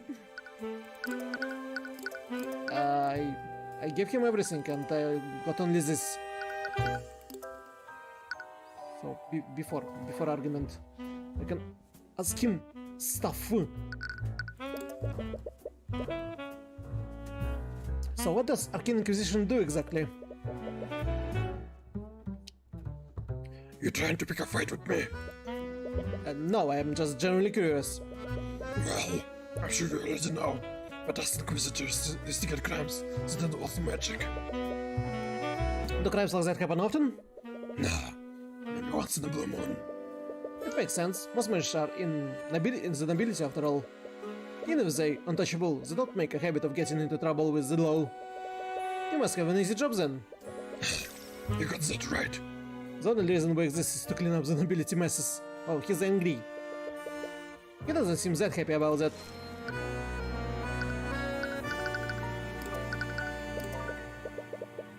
Commander White, you seem to speak negatively about my client's magic. Do you have a personal grudge against mages?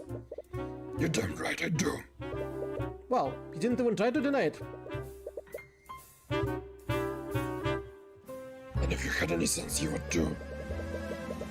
All a mage has to do is wave their hands and say some magic nonsense. Then you suddenly have a dead body on the ground. And don't get me started on a mage blight. If some noble uses their magic too much, then I'm snapping and going on a rampage. I don't know if this is going too far. But why join the Inquisition if you hate mages so much? It is the fact that... Is it my job is to sweep nobility crimes under the rug? Sorry, I didn't mean to insinuate... No, you have a right to it. Anytime the noble is not in the case, I'm ordering to look the other way. You don't seem very happy to do that. Why would you stay in this line of work? Because every once in a while, I want to put a criminal match behind bars. We can go after the nobles, but any other matches are fair game. Or at least they were before your boss showed up. Your boss? Like he has something against Mr. Mona? Very White's psychological profile is complete.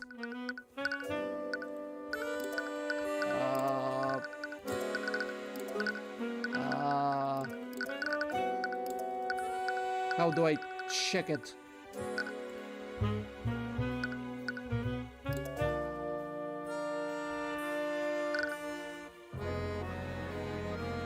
Well, I suppose that... Oh, what he say? I have to ask, did something happen between you and Mr. Mona? Mr. Mona, what are you? Ah, the same? The same dialogue? All over?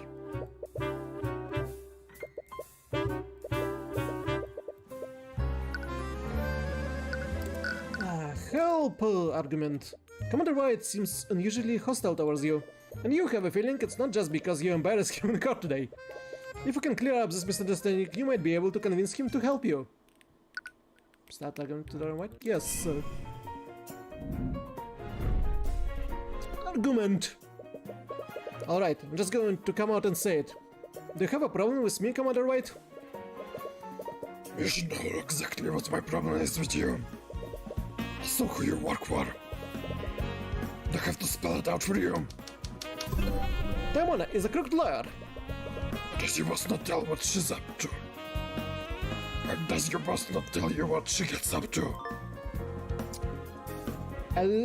Allocutions and arguments. Arguments are not always fought using hard evidence. Sometimes you need to allocate to convince your opponent that the claim is wrong. When prompted with allocution, choose one of the three possible resources. The correct response can be gleaned from reading your opponent's psychological profile.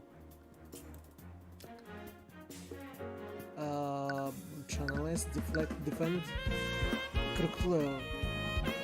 Commander White is stubborn and stuck in his ways. He seems to have a grudge against Ruby Taimona and will react negatively if you try to defend her.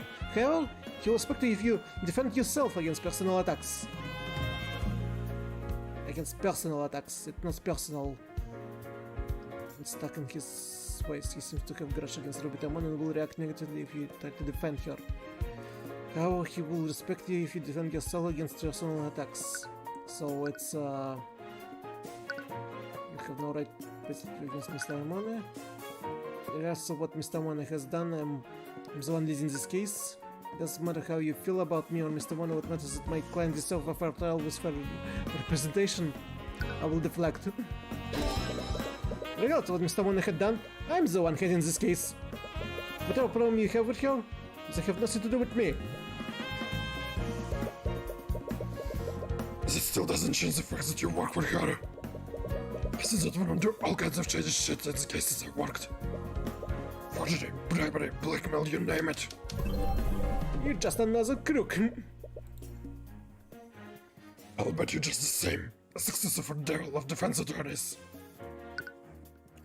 I'm not Ruby Taimona. Regardless of what you've seen her do, I'm going to run a honest case. I am not Ruby Taimona. It doesn't matter if the rumors are true or not. Regardless of what you've seen her do, I'm going to run a honest case.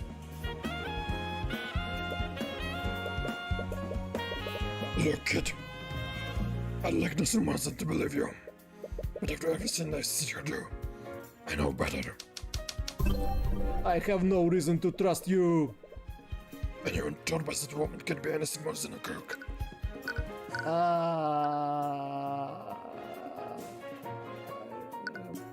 We have no proof that she's a crook, and you sure don't have any proof that I'm one either. Nothing that I have done has given you any reason to suspect me. Have you seen me engaged in any crook-like behavior?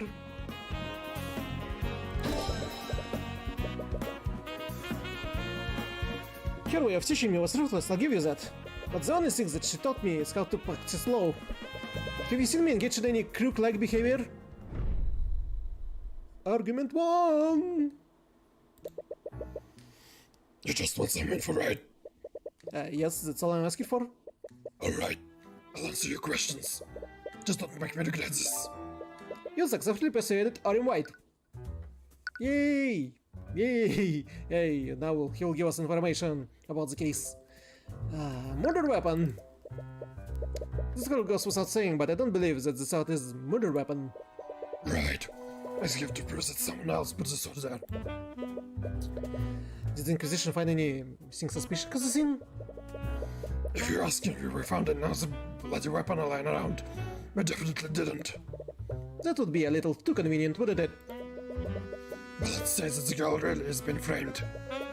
If there was another murder weapon, they could have probably walked out with it. Do you think they could have hidden it somewhere in the tavern? Doubt it. After the trial, still when turns the place upside down. I scanned it with her magic. If someone did hide a murder weapon here, they hid it well. Or they hid it in plain sight? Huh. What a mistake. I can't believe you made such an obvious mistake during your investigation. Oh, shut it with that. I got an info from Stillwind about that mess. Well, you don't have to worry about me mucking things up. Stillwind basically taking on the entire investigation. Wait, does she have the authority to do that? Normally she wouldn't. But I know best to go against orders from Noble.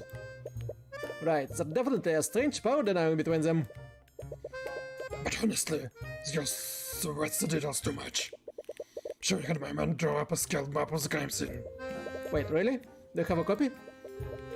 Sure, knock yourself out. Don't know how much good it'll do to you. Crime scene map McCoy Tavern. Geometrically scaled map of crime scene. Got to the notes. Aria Stillwind. I heard this was prosecuted Stillwind's first trial. She must be pretty talented if that's true. In my eyes, that's what she is. The damn Noble comes in here telling me how to do my job. She's the same dialect, That's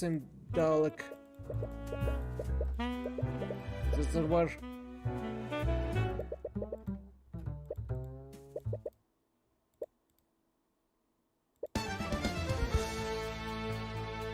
Oh, it was a new one, oh boy. So there's no clear evidence pointing to another killer. There is, however, evidence pointing to how Flynn had moved before his death. What? How can we tell about how Flynn had died? There's no blood trail leading to or from the body. What does this imply about the location of Flynn's death?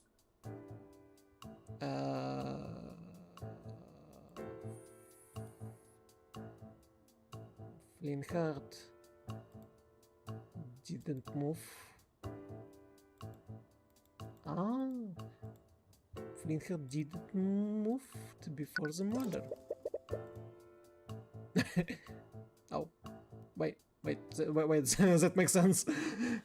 No, there was no blood trail where Flynnhard body is. The lack of blood trail tells us something important, namely, where Flynnhard was throughout the murder.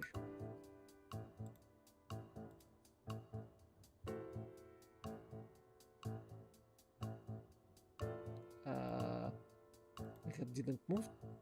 The killer? Wait. Trial, murder, investigation. Investigation. Wait. Turing? What? Why? What?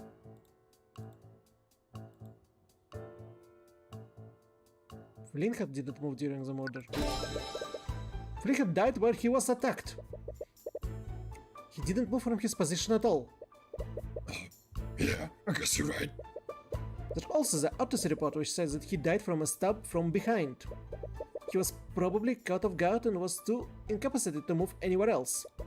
This means that the attack happened at the exact position he fell over. Crime scene map McCoy has been updated in your notes. Wait. Ow. I should have checked it before all of this started. There's also the shattered bottle of lotus juice. How did the bottle shatter? I didn't miss anything, but the shattered bottle was right next to the body. Linhardt dropped the bottle during the attack. No, Flicker died at the exact location where the attack happened. Oh, wait. Linhardt dropped the bottle when he was attacked. From that, we can infer that he was holding it at the moment before he was attacked. The shattered remains of a glass bottle. Linhardt McCoy was holding this bottle and dropped it during the murder. They will say the words lotus juice. What's so strange with one bottle though? It may seem like an insignificant detail, but that detail could help me infer other elements of what happened during the murder. Right. There's also the fact that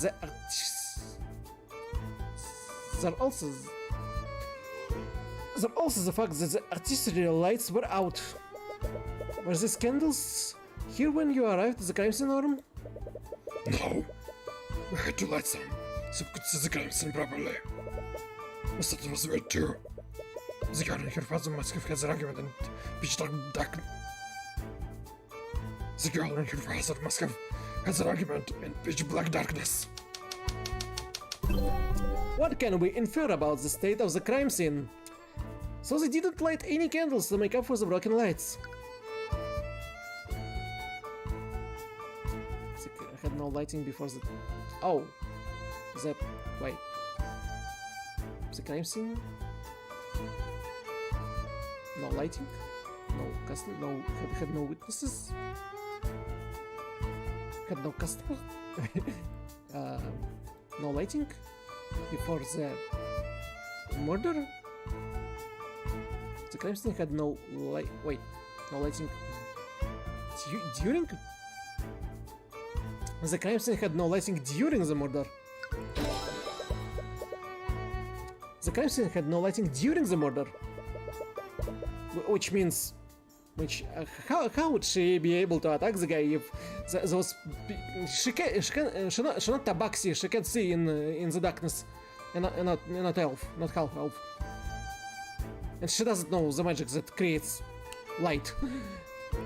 Broken parts. The McCoy Inn is outfitted with several lamps powered by artifice. However, the arcane power cell has been broken for weeks and the lamps can be turned on.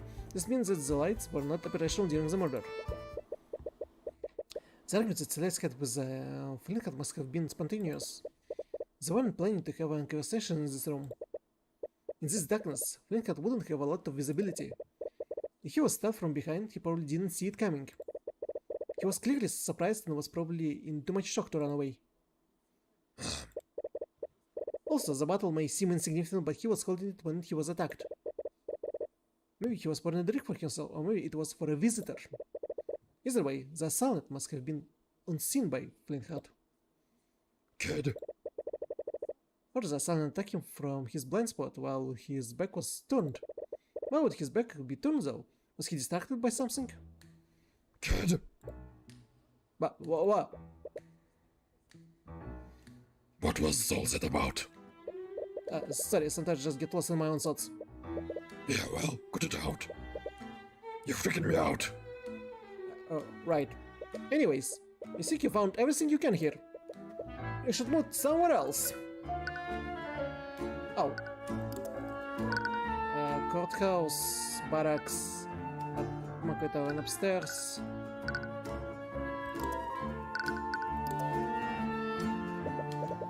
You return to the dungeon to speak with Celeste. But when you check the cell that she was being kept in, you see that it's empty. The Inquisition must be questioning her. I should come back later.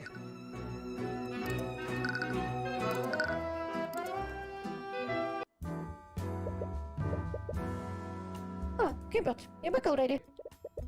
Sorry, I guess I'm just a little lost about where to go next. Well, I suppose I can give you some guidance this time. Assistance. Wait, let me drink.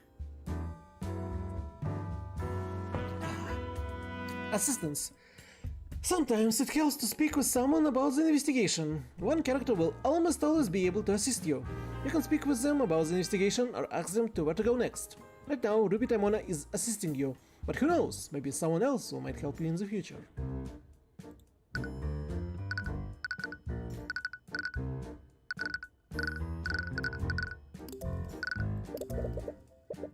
I found a lot of clues, but they not really tell me what happened. Even so, knowing the state of a crime scene is instrumental to cross-examining witnesses. Right, you'll probably want to make a habit of remembering what you learned about the crime scene. Where should I go next, Mr. Mona? The Inquisition should be done questioning Celeste by now. You want to talk to her and find out why she chose Arcane with Swanker.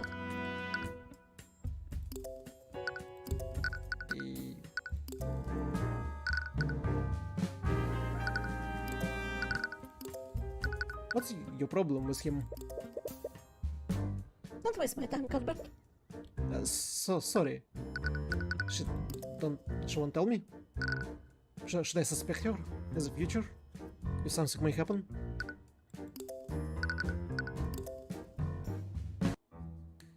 Oh.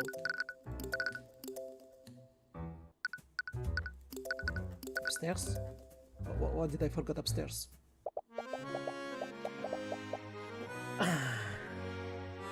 If people keep seeing you here, they're going to start asking questions. Leave the investigation to me. All you have to do is stay quiet until the trial is over. While heading upstairs, you spot the prosecutor having a conversation with someone. They seem to be in some kind of argument.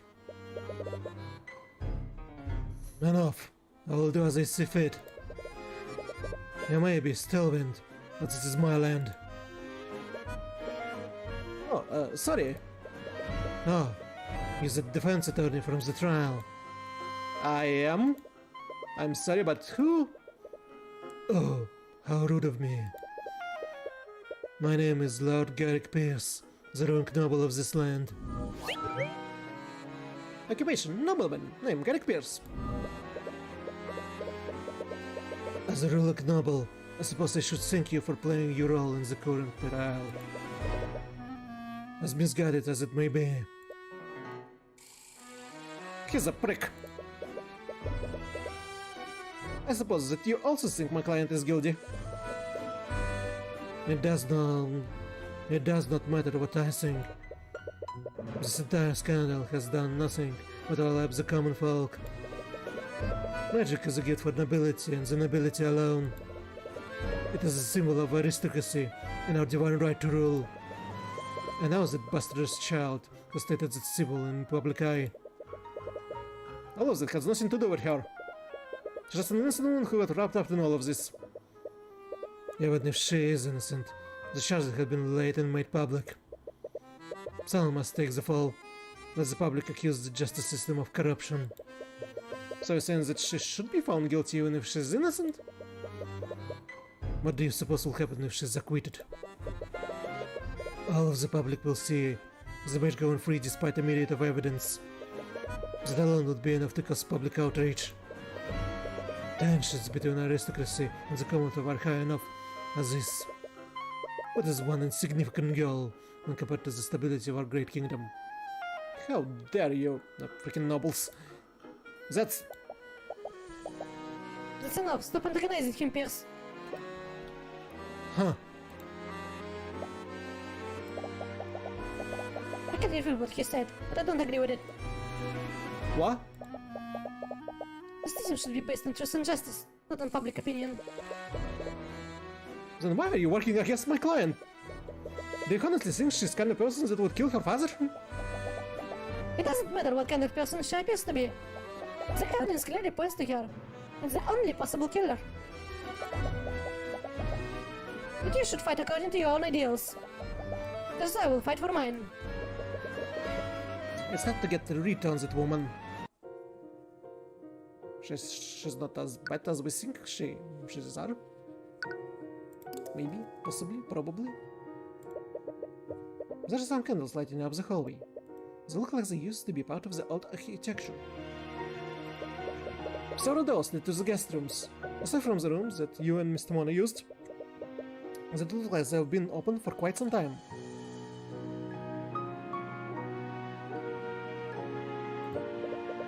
There's a door at the end of the hallway. It looks like it's seen some use recently. You try to open the door, but it seems to be locked. Perhaps someone might have a key to open it.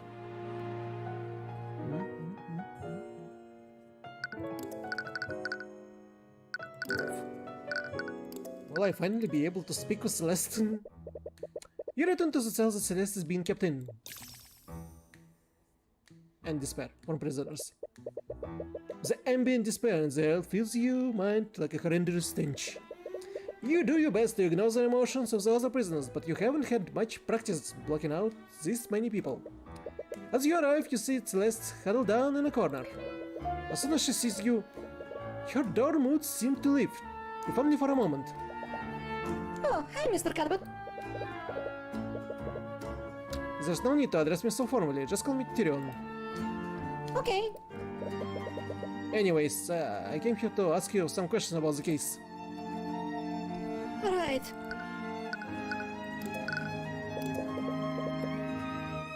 I'm sorry for freezing up like that. I almost lost this trial. No, there's no need to apologize. You did great. But it was only thanks to her. If she hadn't called you down, who knows what would have happened? But I still don't understand, though. Where were these traces of magic of my dad's body? Right, those traces of magic were on the sword and the body. Magical traces are particles of magic residues that are left behind when a mage casts a spell. They only linger around 48 hours, and that gives you a rough timeline of when and where the spell is cast. Did you cast Mage Blade on yourself that day? I did. I cast it when I trained you this morning. That explains why there was a trace on the sword at least. Did the trace on my suit leave the magical trace on my dad's body? No, magical traces can be moved around physically. For a spell to leave a trace, it has to be active when the physical contact is made. Really? What does it mean then? Whatever killed your father had a transmutation spell active on it at the time. The magical trace on your sword was just an unlucky coincidence. I can't believe this. Could you tell me more about your father? I'm sorry, I know this might be difficult after everything that happened. I used the wrong voice.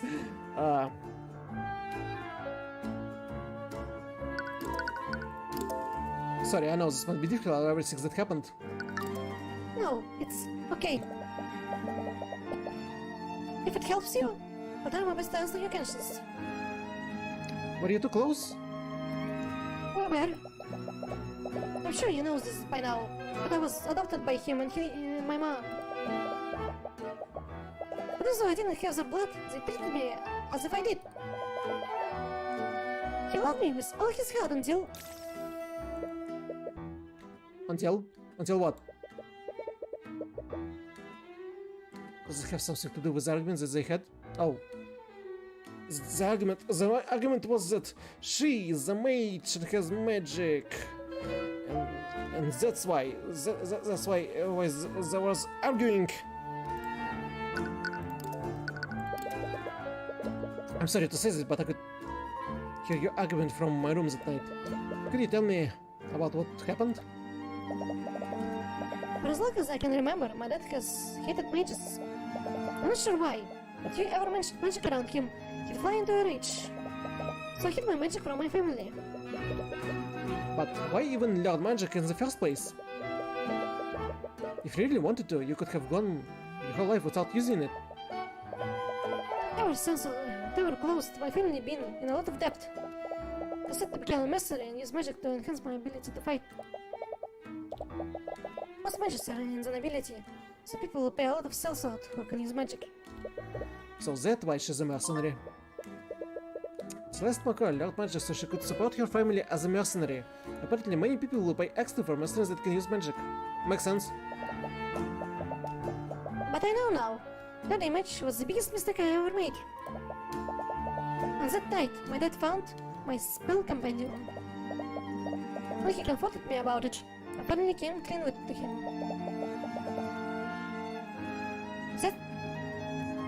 That's when he flew into another one of his rages. He shouted at me. He told me that I betrayed him and his family. I'm so sorry, I can't imagine how that must have felt. I deserved every bit of it. I knew how much he hated magic, but I learned to use it anyways.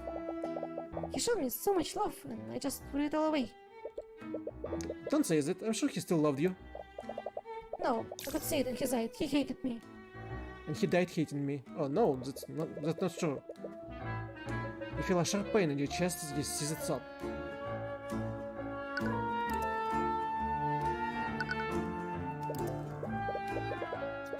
So, there's locked room in the town. It's very end of the hallways upstairs. The Inquisition probably searched already, but I just wanted to investigate it to make sure. A locked room at the end of the hallway? I think that's my room. Do you know how I could get in there? It's the only room in the town that I haven't investigated. You feel a suspicious gaze from Celeste. What's that look for? I'm not gonna go to the girl's room just like that. But come on! I'm your attorney, trust me! I'm your lawyer, I'm not going to do anything weird. Sorry, you're right. Here, you can use this key to get inside.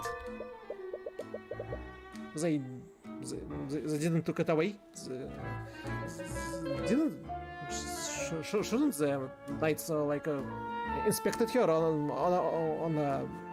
having an items? The key to the last McCoy bedroom is in McCoy. That's in McCoy Tavern.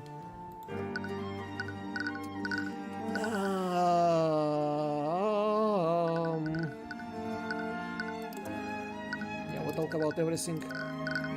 I can present something to her, but I suppose we need to go to upstairs. Wait. Wrong. Upstairs. Oh, wait.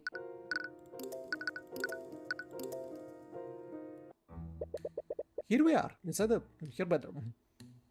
You use the key to enter Celeste's room. However, you started when you noticed that someone else is already inside.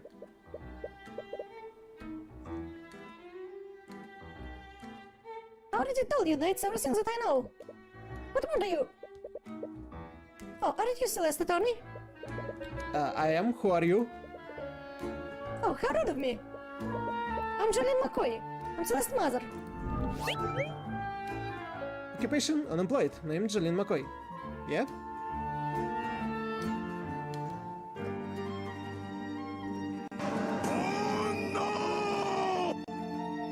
Ah, wait.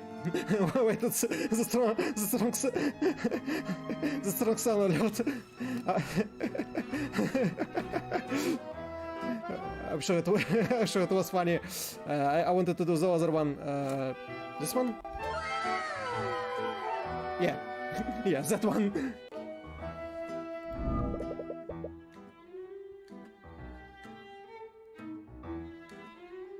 What's the trial this morning? I can thank you now for everything you've done for my daughter. So this is Celeste's mother. She might be able to tell you more about Flintheart.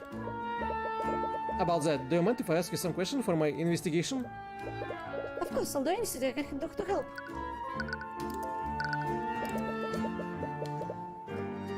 Can you tell me why your husband hated mages so much? I understand that most people dislike the nobility and associate magic with them. But on that night, it's like he was furious at Celeste specifically because she was a mage. Oh, I must have talked to Celeste. I was there when the argument happened, but I can only imagine what she said to her. But I can only imagine what he said to her. Do you know what happened to him? Why does he hate magic so much?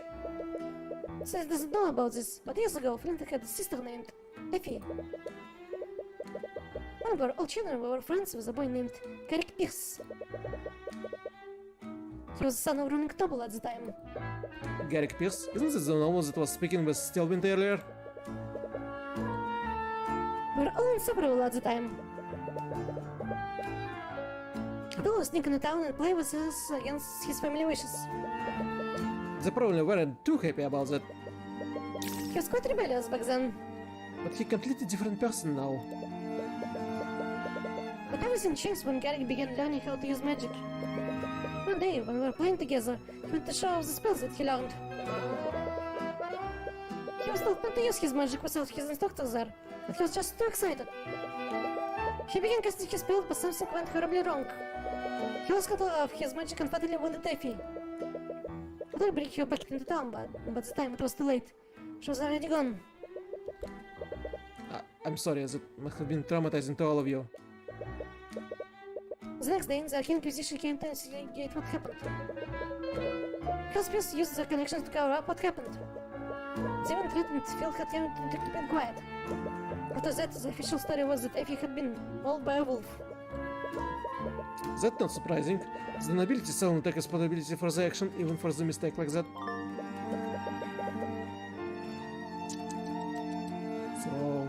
So that's why he hates mages so much. Flynn's sister died during an accident involving Garrick Pierce and his magic. Ever since then, he has hated magic and the mages who wield them. Something changed after that. He began speaking out against nobility. Eventually, he started hosting rallies in this very tavern. Each night, more and more people began listening to his words and joining his cause. The number of people that he's gotten under his banner was terrifying. There was even talk of an outright revolution against the kingdom. That might explain why someone would go out of the way to kill him.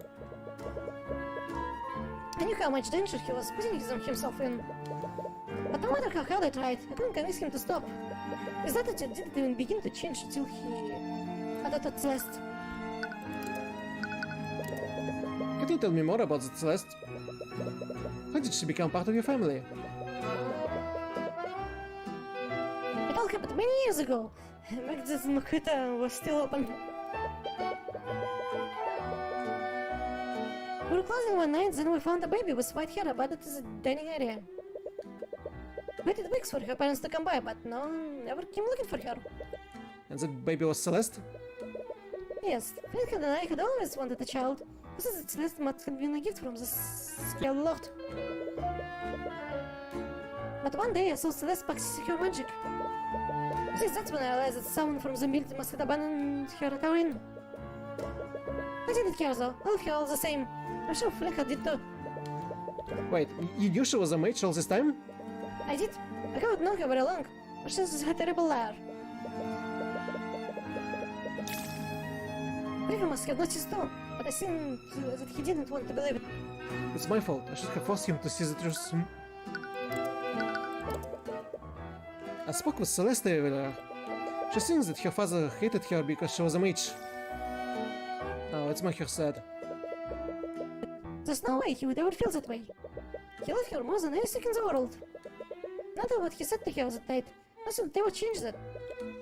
After seeing them together, you figured as much. That was the word to him. When we adopted her, it was the first time in decades that I've seen him so genuinely happy.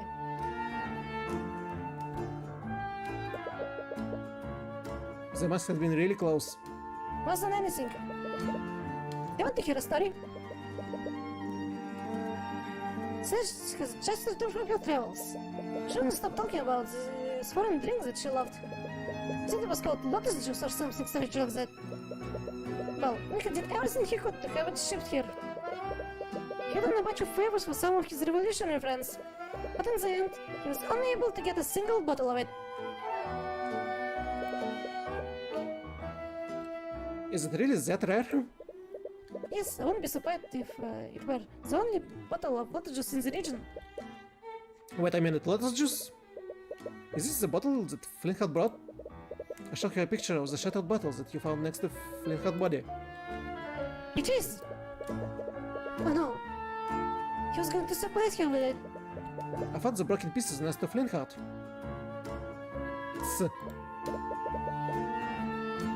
Well, I found them in the dining area. Huh, that's strange. He'd be keeping it in our room so she wouldn't find it. Really? When was the last time you saw it? Not before I left the house that night. It was right before the big argument. So it wasn't just lying around in the bar. He decided to retrieve it after the argument. Shattered bottle of Dutch has been updated in notes. So he came up on the second floor, takes the lotus juice and came back down, hoping she would return and give her the lotus juice. She likes so much. Oh.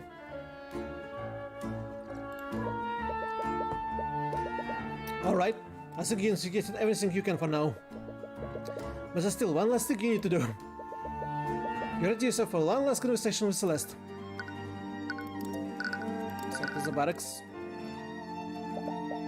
Oh, you're back! Did you forget something? Actually, there's one last thing I wanted to talk to you about. Oh? Earlier you said something that I just can't let go. You said that your father died hating you. But after everything I heard about him, I don't think that's true. Your father loved you, Celeste, even in his final moments. You desperately want to reach her. If she keeps believing that he hated her, the thought will eat away at her at the rest of her life. You know that better than anyone.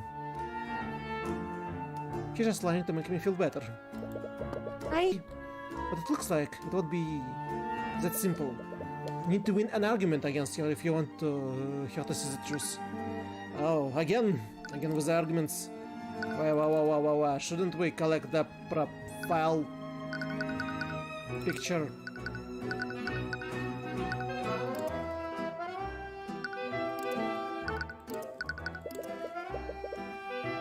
You probably shouldn't show this to her. She's already been through enough. You shouldn't remind her about her father's death unnecessary. Okay, so no profile. Just argument.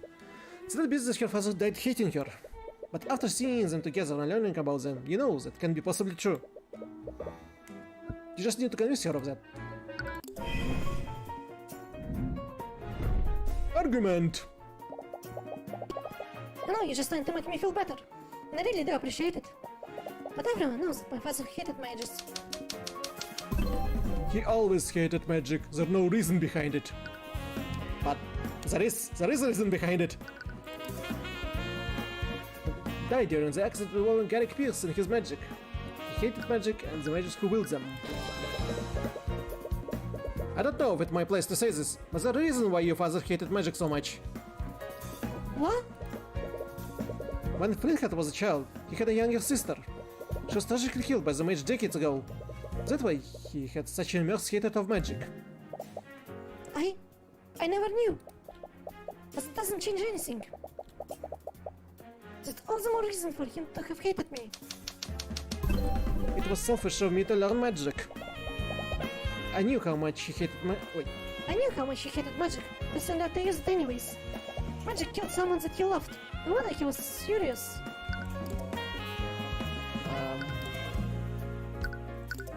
But she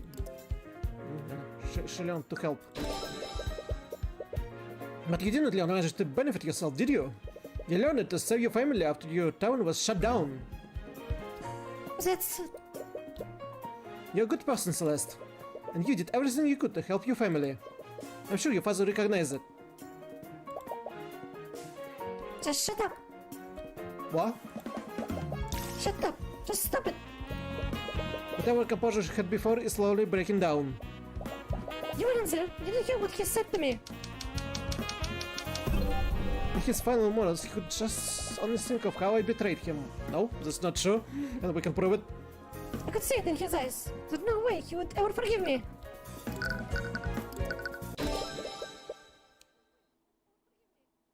Take a look at this picture, Celeste. What? A shattered bottle? Wait. Is it a bottle of lotus juice? Do you know where I found this? On the floor of your family's inn. What? That can't be true. I tried to find it here, but no one sells it in Vivengard. Your father knew how much you love this drink. He called in quite a few favors just so he could have it imported to you. What? He did that? Your father didn't hate you, Celeste. He loved you more than anything. That doesn't change anything. If he did all that for me, it was before he knew about my secret. I'm sure Kena would have done that if he knew the truth. That's not true at all. What the hell would you know about him? You never even knew him. How could you possibly know how he felt about me? Don't you think I want to believe that he still loved me before he died? I know the truth. There's no way he would ever forgive me for what I did. It's not just the fact that he bought the drink for you. It's also where the bottle was when it shattered. What do you mean? Your mother said that the bottle was stored in her room before your argument. But I found the shattered bottle in the lobby, where his body was. I ran into him before I went to look for you. He was going upstairs to his room. That can mean only one thing. He went to retrieve the bottle after your argument ended. What? How would he have it? It's because he was going to give it to you, Celeste. He was going to give you a gift to apologize for what he said to you. He was going to apologize? Your father loved you, Celeste. And as tragic as it is, he was going to try to apologize to you before he was murdered.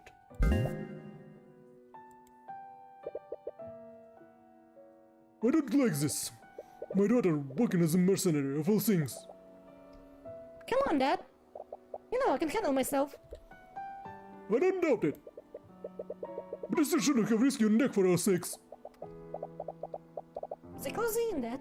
I won't be able to survive unless I do this. Just be careful, okay? I don't know what I'd do if anything happened to you. No matter what anyone says, you are our daughter. And I'll love you until the day we die. Dad, how could I ever sing that? I'm sorry. I'm so sorry. Dad! Celeste had been barely keeping it together throughout the whole argument, but her realization is finally causing her to break down. She begins crying loudly as she quickly embraces you in this cold, dark place she probably hadn't felt warm in any kind for days. You caught off guard and feel a little embarrassed, but you comfort her while she vents her emotions. Argument won! That was a touching scene. Are you feeling better? Yeah, I think I'm okay now. I've been thinking such horrible things this entire time. She looks at you and gives you a warm smile. It's probably the first time you've seen her genuinely smile since the whole ordeal started. Thank you. But is it really going to be okay? I'll make sure of it. I'll get justice for you and your father. It doesn't matter who stands in my way. Even if they're man, king, or god. You're completely different now. What happened to the nearest work from before? Please forget about it. Anyways, take some time to rest. The trial is going to be soon. That's it. You've done everything you can for now. You learned a lot about what happened at the night of the murder. You just hope it's enough. But even with your investigation, you still don't know what the prosecution has planned.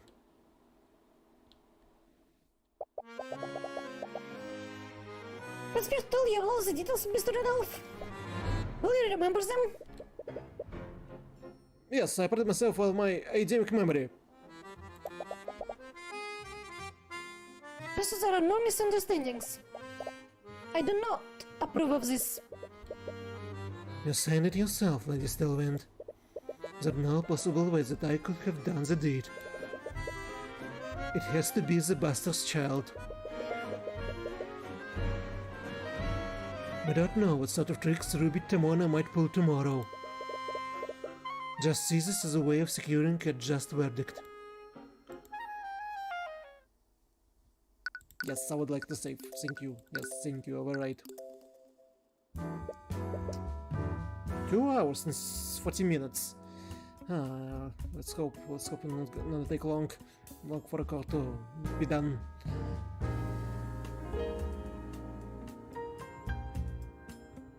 We still have hour and a half.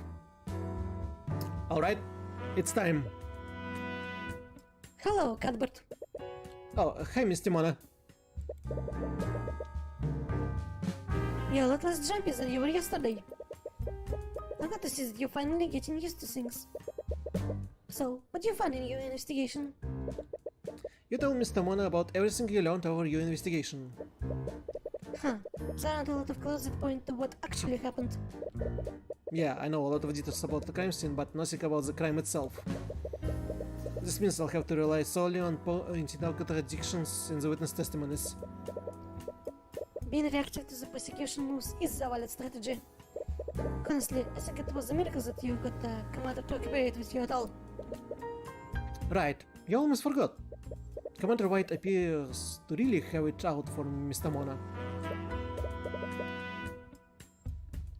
Actually, I wanted to ask about that. Did something happened between you and Commander White?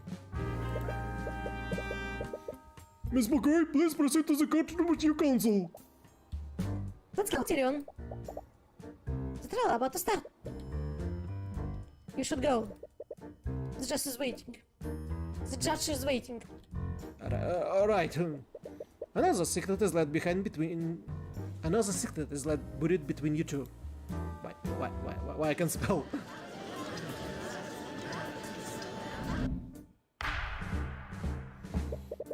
Court is now resumed for the trial of Celeste McCoy.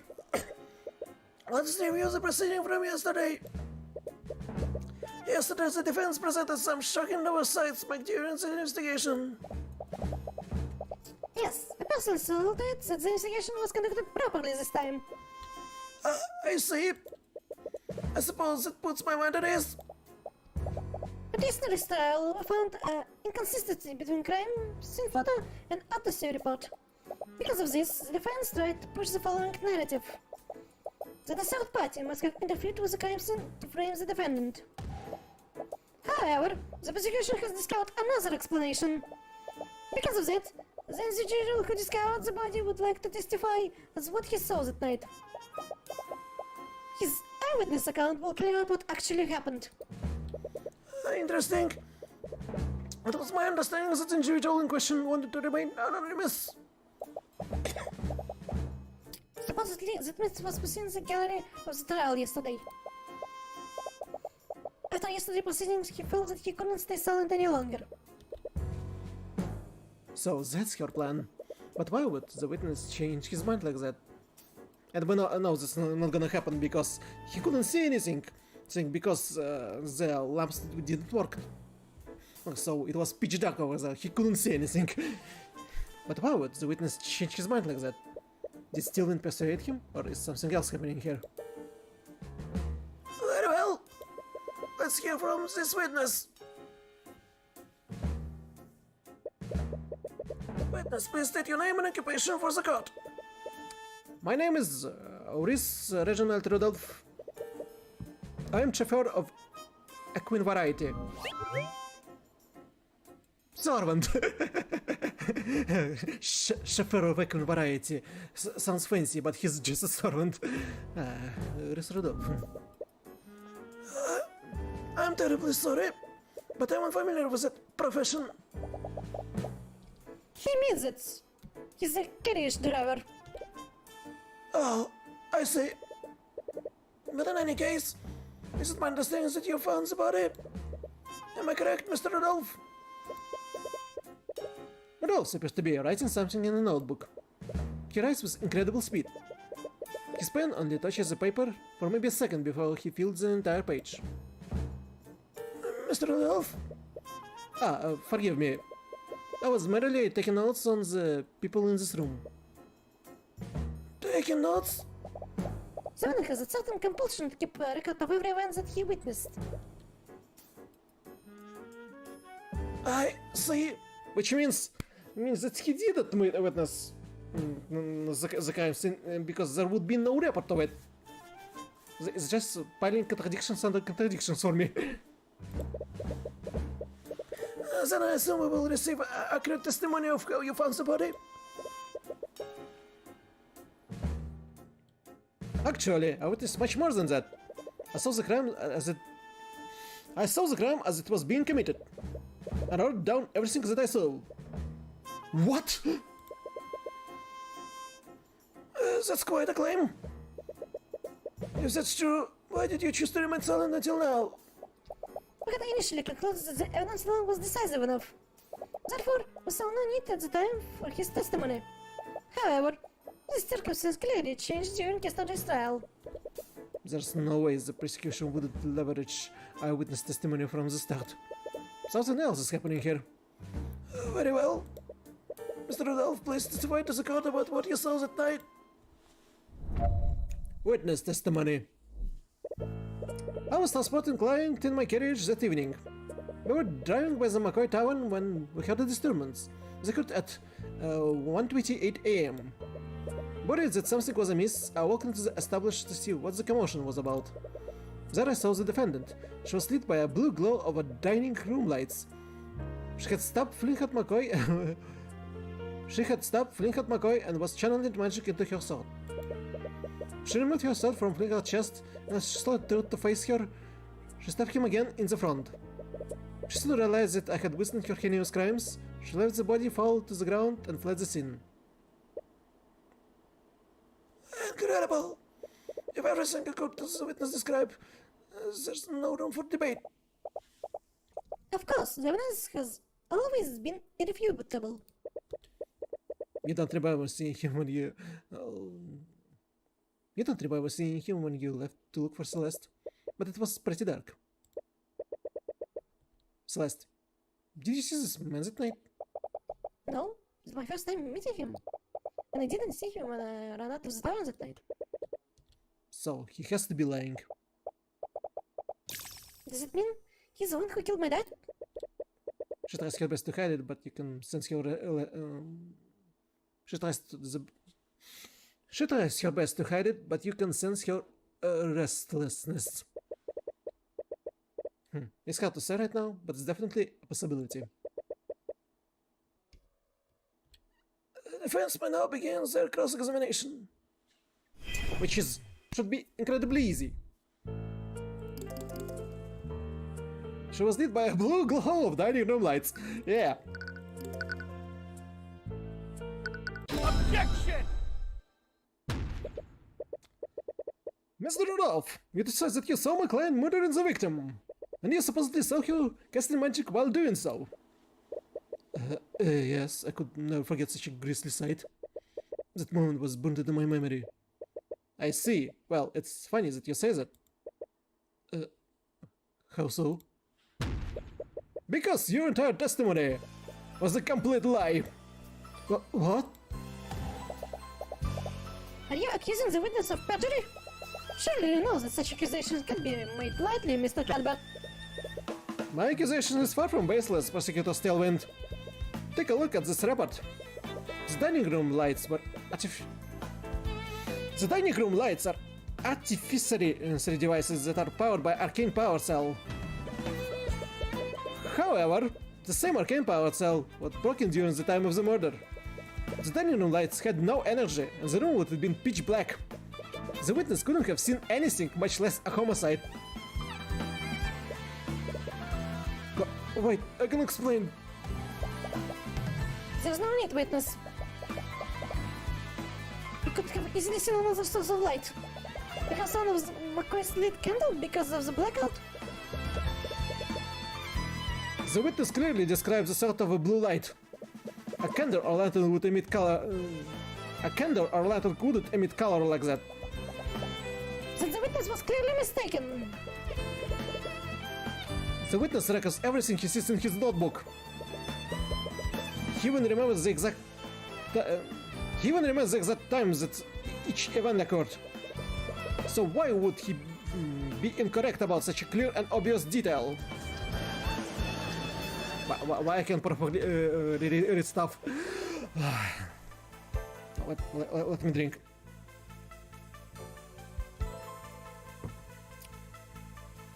No, what the witness saw was clearly some form of magic. And due to the lack of power, it couldn't have been artificery. It must have been an arcane spell. That's it. What is it, witness? I must have made an incorrect assumption. Please allow me to revise my testimony. What do you think of this prosecutor still win? If the witness wants to revise his testimony, then I see no harm in obliging him. And you, Mr. Cuthbert? If you think you saw something different, then it's only fair to hear him out.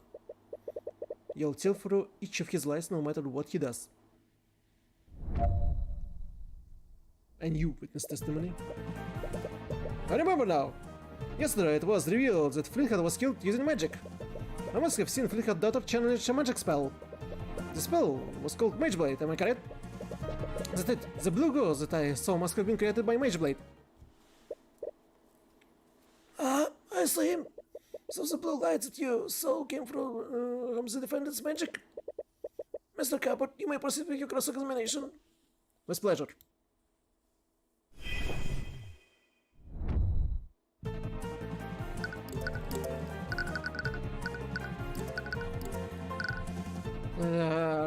One minute. Duration spell just not sure make the effect slash person. But under the effect of the spell, it's a yellow radiant glow. The target ocean must be no larger than 5-foot cube.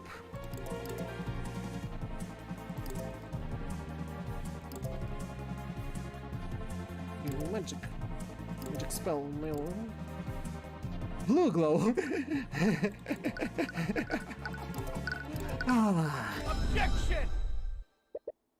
Mr. Rudolph, you don't know much about magic, do you? Of course not. Are you trying to say that I should have recognized Celeste Mageblade? No, I admit that you probably wouldn't know about Mageblade. Was that exactly where your mistake was? My mistake?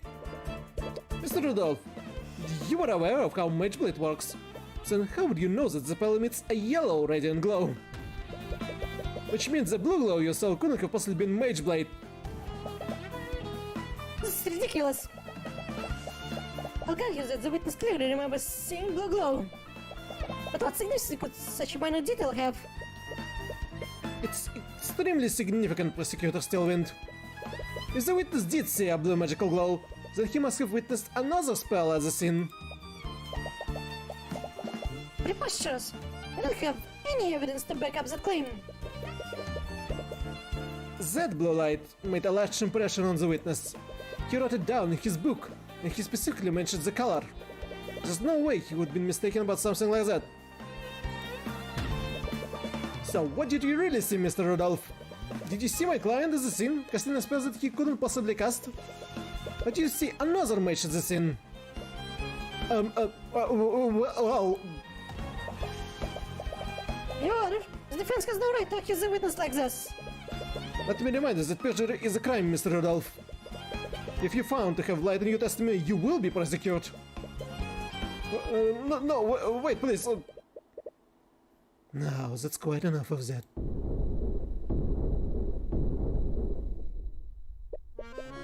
Garrick Pierce suddenly steps down from gallery and walks to the witness stand. He's breaking every possible rule in the book, but no one in the room moves to stop him. The bailiff looks at the judge nervously, but the judge just narrows his eyes and carefully watches Pierce. Pierce, meanwhile, shows the still flustered Rudolph of the stand and begins addressing the courtroom.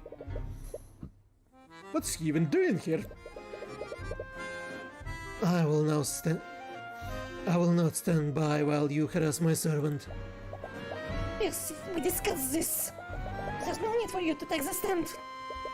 And what, pray tell, did they discuss? Nonsense. I have nothing to hide. And if you had done your job properly, you wouldn't have needed to intervene. For the first time, Stillman doesn't seem to have control of the situation. What is the meaning of this, Mr. Stillwind? What's the meaning of this, Miss Stillwind? Who is this man? This is Garrick Pierce, Your Honor. That's Lord Garrick Pierce, to you, Stillwind. I'm an honorable heir to the Pierce noble house. In any case, I must apologize. I'm afraid that these misunderstandings are entirely my fault. What do you mean? You see, Rudolph wasn't the one who witnessed the crime that fateful night. It was me. I was the one who witnessed the crime. I had my driver report the body. So that I could remain anonymous. What? Are you saying that you had Rudolph lie for you? I'm simply dictated to him what I saw and had him repeat that to law enforcement. It simply wouldn't do for a member of nobility to appear publicly in court. Lord Pierce, regardless of your intention, it's a very clear act of perjury.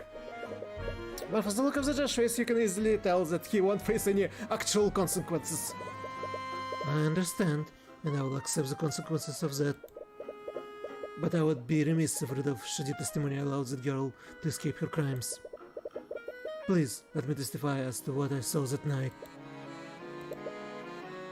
Very well. This is highly irregular, but I believe the court would benefit from hearing your testimony. However, now that this misconduct has scarred your credibility. Very well. We need to find contradictions in his testimony. On the night of the murder, I found myself unable to sleep, so I went on leisurely carriage ride around Cornhaven. I happened to be passing by the McCoy Tower when I heard a loud commotion from within the building. Curious, I stopped my carriage. I took a single step inside the intermission. Then I saw the scene inside. I saw the defendant stabbing the poor man twice with her sword.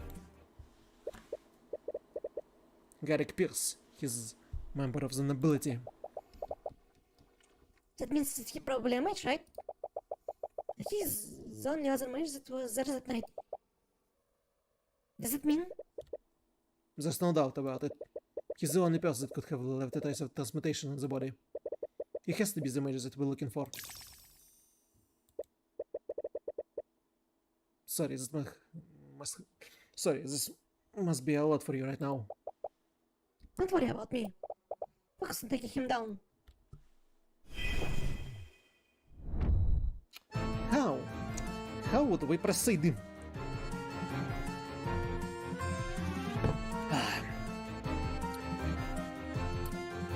After unable to sleep, so I went to leisurely carriage around Cornhaven.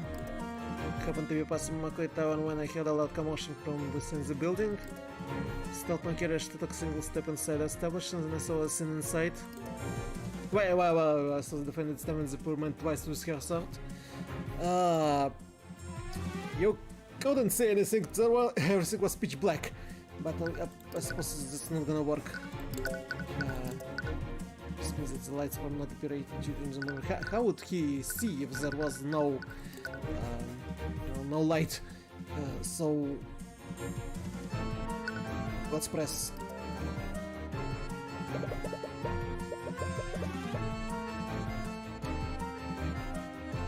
If he was at the tavern entrance, then that would mean he was here. A geometrically scaled map of the crime scene field had died at the location of V-marker. Garrick Pierce claims to be witness the murder of the V-marker, but it's impossible as he wouldn't have had a proper lighting.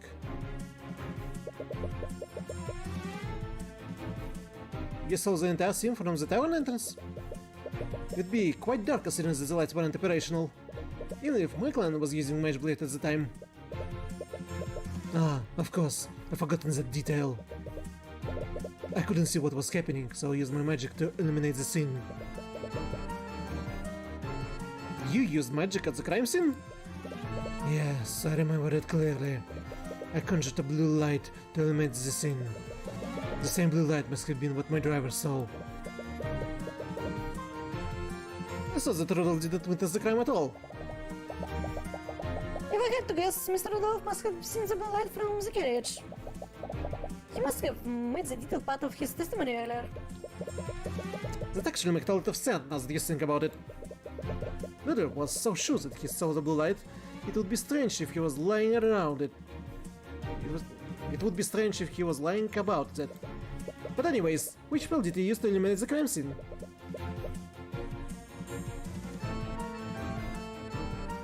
It was the Conjure Light spell.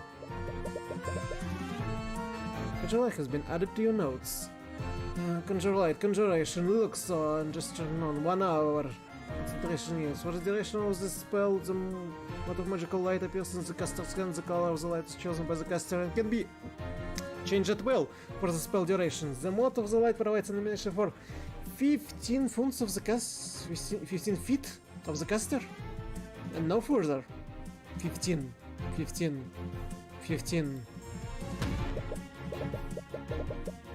Your Honor, if the witness used magic as a crime scene, then like for his spell can be added to the court record. I see no reason to invade the witness privacy or trivial elimination spell. I agree. The defense would need a stronger reason to requisition the witness spell compendium. Right you are, Your Honor. Your wisdom really fit into your station. Oh, shut up!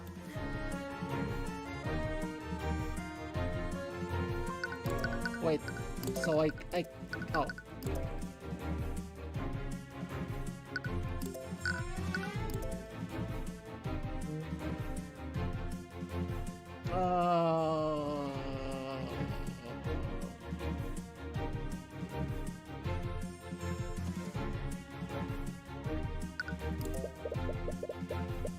Casting a spell seems like a pretty significant deal to forget.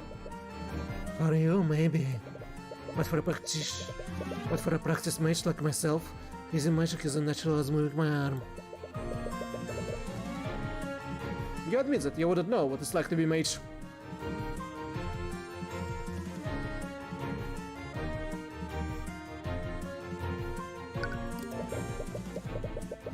And I assume that you're going to say that she stabbed him from opposite side each time? Of course. Mind you, I have no idea why she would act like that. But can you prove that she didn't do exactly what I described? I suppose not. At least not yet anyways. Pierce is definitely a real murderer. This means it has to be a lie someone in his testimony.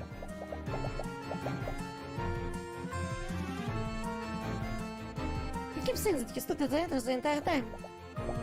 If he killed my father, he would... If he killed my father, then he would have been further in. Right. Is there any way you can prove that he was further inside the building?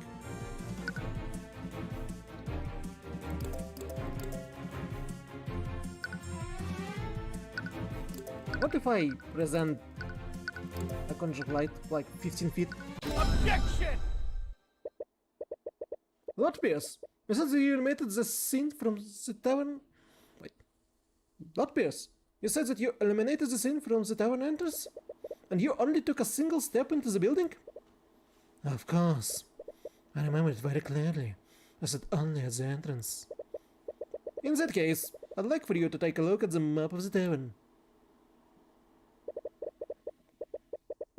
If we take a look at this map, that would place you right here where W is. Am I correct? Of course I was. I do not know what you wish to achieve by having me repeat that fact. Well, I find it interesting that you eliminated the crime scene from all the way back there. Considering that conjure light only eliminates the area within 15 feet. What? The spell range is irrelevant. We already established that the victim would have been eliminated by mage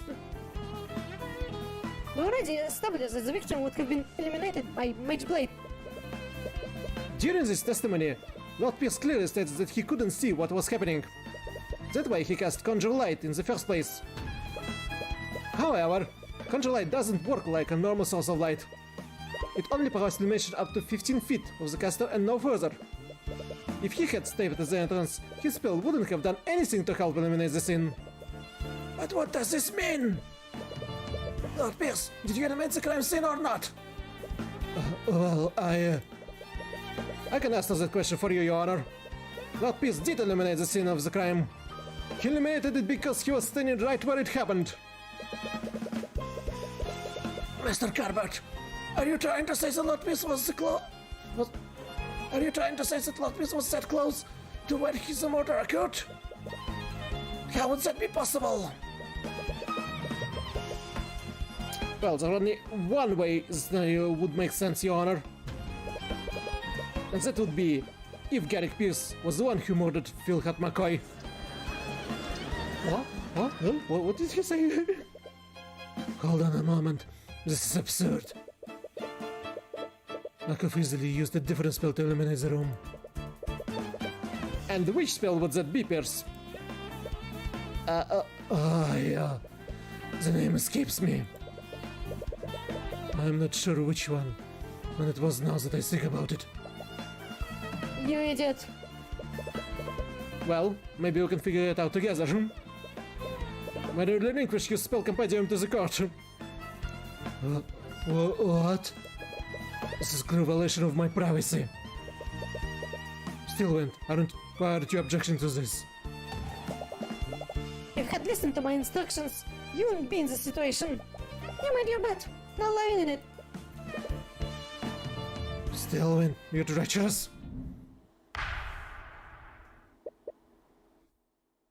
That's enough. It appears that the prosecution has no objections. With everything that has occurred, I must also Lord Pierce relinquish his spell compendium to the court. Yep. Garrick Pierce spell compendium and contains the formulas for the following spells: Predestination, Conjure Light, Conjure Water, Frost Wave, and Shape Liquid.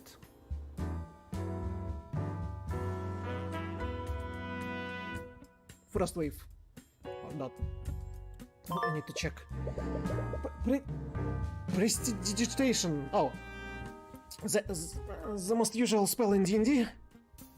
The caster creates a simple and harmless visual effect around the hand. This effect will last for as long as they maintain concentration on the spell. Evocation, non-snap of the fingers. Indefinitely. Concentration, yes. Conjure Water. Causes water to magically flow out of the caster's hands. This water will flow so long as the caster maintains concentration on the spell. Aqua, Conjuration, Outstretched Palm, indefinitely. Concentration, yes. Frost Wave. Transmutation, non-outstretched both hands, instant. Anything caught within range is hit with a blast of extremely cold air. Liquid hit will be exterminated for an organic will immediately enter stages of hypothermia. Shape Liquid. Transmutation. Fica quoi? Point index finger at the target. Indefinitely. Concentration, yes. While concentrating on the spell, the caster can magically manipulate up to 10 liters of liquid and form it into the complex shapes. At any rate, the caster can choose to freeze the liquid and solidify its current shape. While frozen, the caster can also choose to make the liquid instantly melt. Good job, Tyrion. We got his spell compendium. But this case is as good as ours. Or is it? She didn't even try to stop you from taking his spell compendium. She won't let that happen just to spite Lord Pierce. She definitely still has something up her sleeve.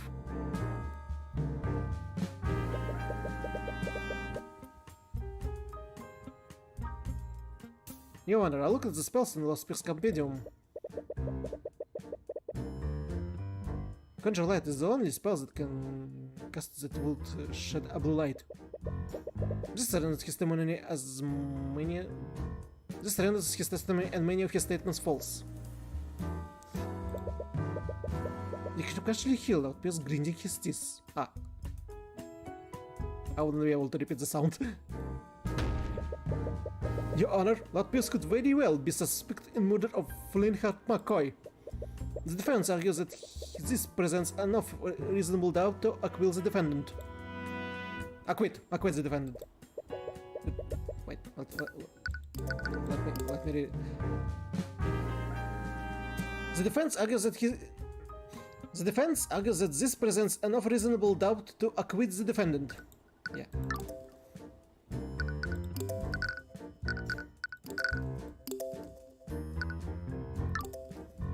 can urge that last piece accusation are quite suspect. However, I will not pass the verdict just yet. There are much more we need to learn. What? That's not how it works. We proved that there's a reasonable doubt. That should be enough to acquit me, right? In a normal case, maybe, but it's different for this trial. The public would accept an unsolved homicide involving magic. Unless we can unequivocally provide you innocence, the court will keep drawing out this case. What? What's that? Not fair! That's just how the system works. Our court system doesn't exist to exert justice.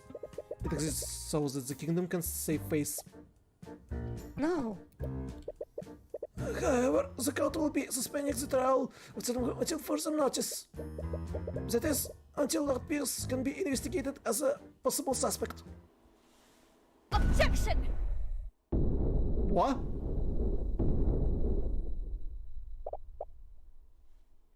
A possible suspect? The very idea of that is preposterous, Your Honor.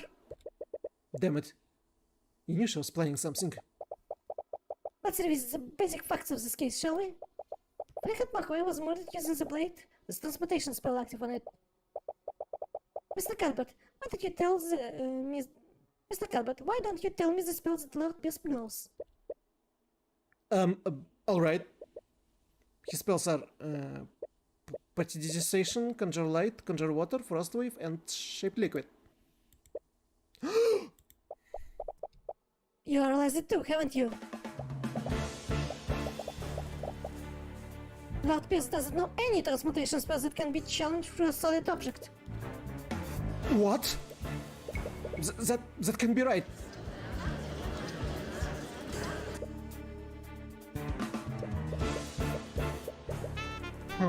You're right. You're absolutely right, Lady Stillwind. I couldn't have possibly committed the murder. I see. With that in mind, that would leave the defendant as the only possible killer. But he was the only other mage there. He has to be the real murderer. But he doesn't know any transmutation spells that can affect a solid object. We can't prove that he stabbed him while casting. We can't prove that he stabbed him while casting magic. Wait a minute. How did he do it then? She's right. How did he do it? He solidified object. Wait, he solidified water. Or... he solidified lotus juice? For real? Did the bottle break? Wait, he was stabbed from behind, not from the front. How did he do it?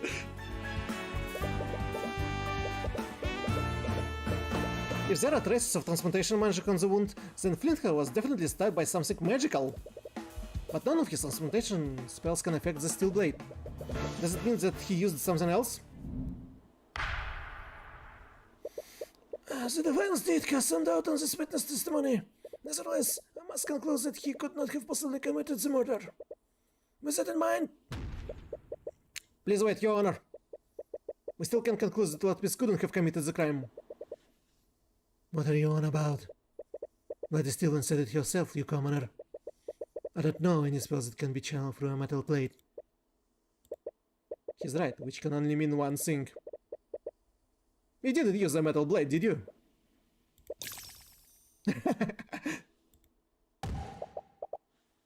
What nonsense is this? The autopsy clearly states that the wound was created by a blade. If he didn't channel magic through a blade, how could he possibly commit the crime? Yeah, your claim seems quite contrary to the facts thus far, Mr. Cuthbert. Which spell did Lord Pierce use to commit murder?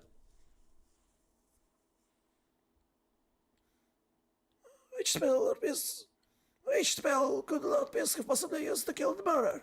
To kill the victim?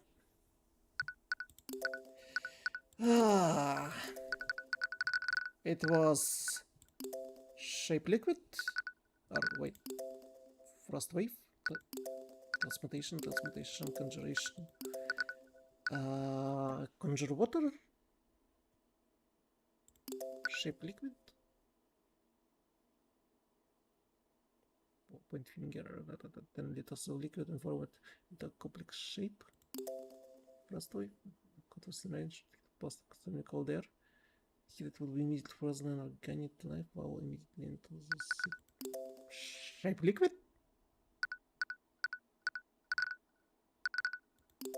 Or conjure water. But probably shape liquid. Ah, do I have only one chance on this?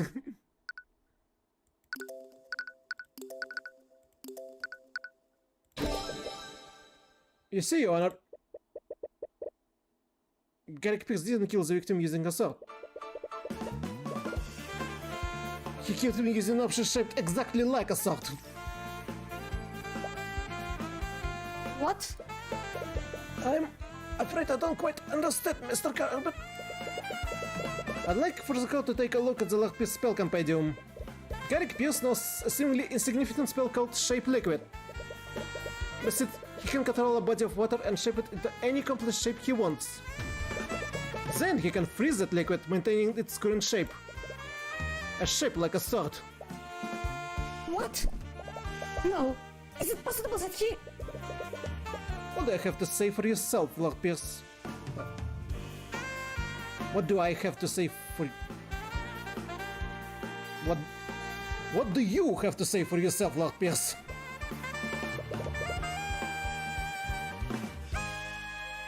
What do I have to say?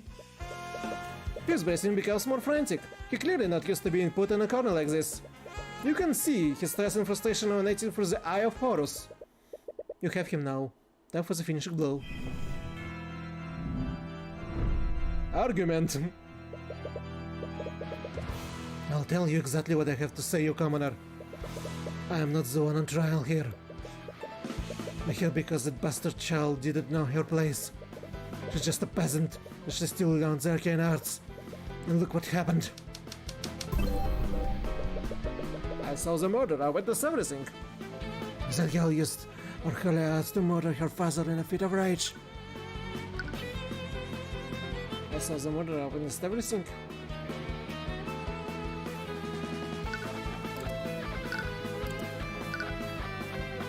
But...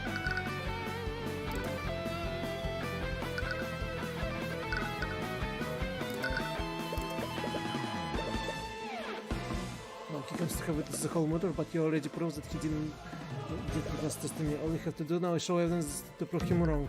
Ow. Ow! I witnessed everything,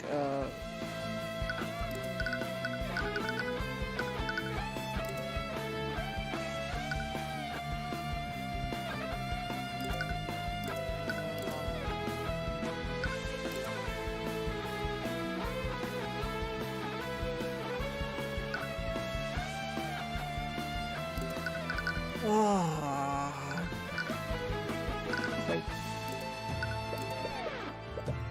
Ah! Should I save? Ah! I can't do it. What is... No! No, that was the title screen. Yikes. What do I need to use here? I saw the murder, I witnessed everything. But you didn't.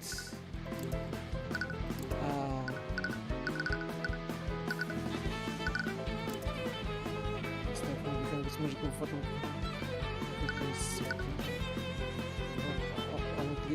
Design so, but has no magical properties. It's from match spell.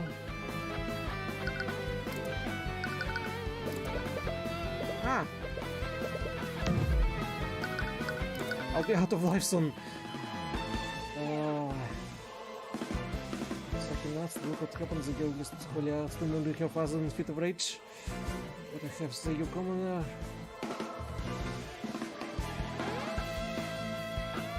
Bastard, look at what happens. The girl just holy out, no, it's not.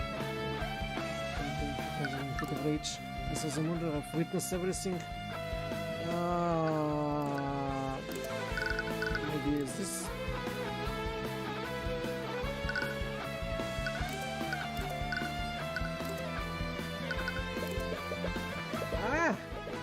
I don't understand what I need to use.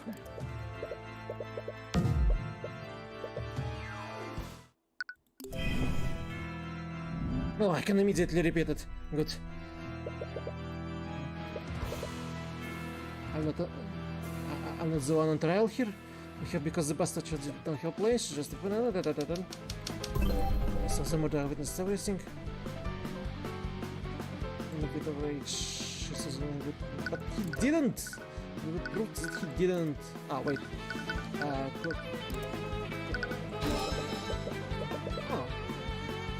And how, Pretel, did you see everything?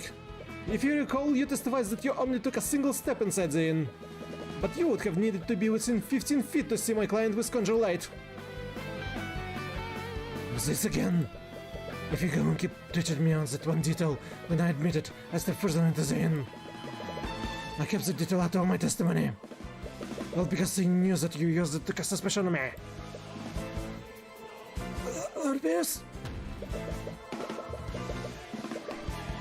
But you didn't just keep that detail from your testimony, did you? It is quite the opposite. It makes you guilty of committing perjury. No, I mean...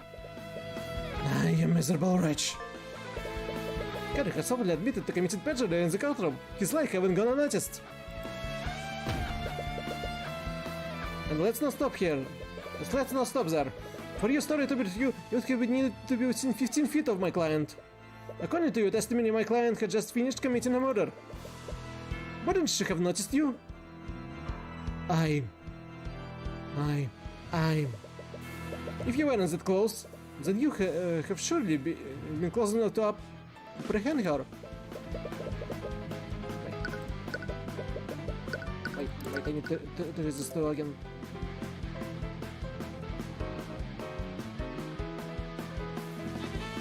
If you were that close, then you would have surely been close enough to apprehend her. So why didn't you? Don't you have a duty to your citizens? Shut up. Shut your dirty peasant mouth. That woman was armed. I had no reason to put my life in danger.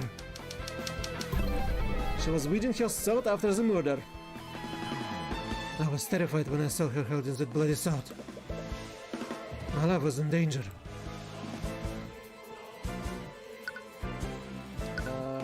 She was not wielding her sword after the murder.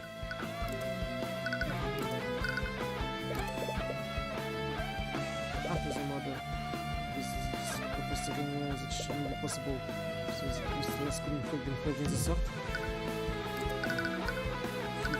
She couldn't be holding the sword.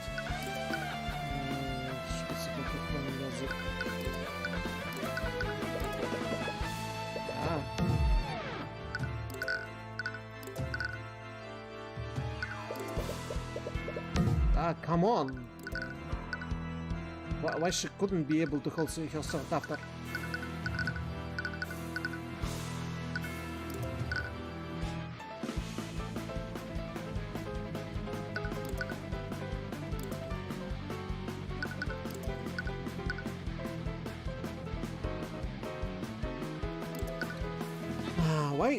Why she would be able to hold?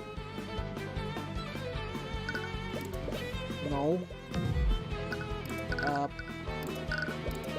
No. Again?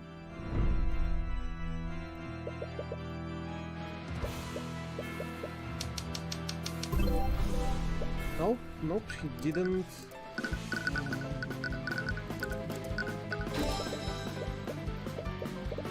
Light. Light in court.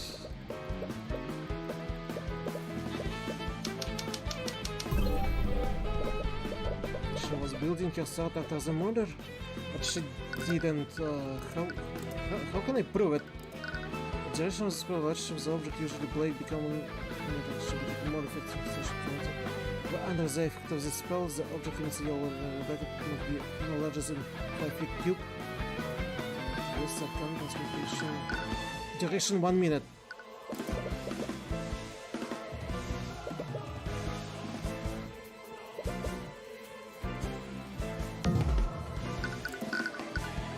What do you mean couldn't help? What do you mean couldn't help? What is it? Where's the evidence? A magical blade. Father once shows it transmutation magic. Ornately designed sword, but has no magical properties. It was murdered. She couldn't hold it after the murder. Why she couldn't?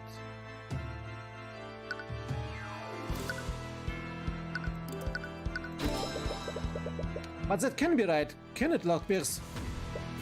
This photo of the crime scene shows that the sword was left in the victim's body. How could she be wielding her sword if she left it there? What? Damn you! Damn you! Stillwind, why aren't you saying anything? What? Prosecutor Stillwind has lost her usual air of confidence. You find it strange, though. Even when you had the advantage, she always maintained her upper poise. Her usual poise. Lord Pierce, please pull yourself together. How can I remain calm when this charlatan is trying to frame me? Let's have terrorist to our justice system. I came here to reveal the truth and testify against that criminal. And what do I get? And what do I get instead? Stand for some lowly defense attorney. But you already lied. You talk about justice, but you committed several acts of perjury to twist the outcome of this trial. You're clearly not acting in good faith. You don't care about justice, you just want to further your agenda. So admit it, Pierce, you created a makeshift sword using shaped liquid and you used it to impale Flintheart. You shot my client's sword into the wound with the remnants of the real murder weapon evaporated. It was a perfect crime, wasn't it? I'm...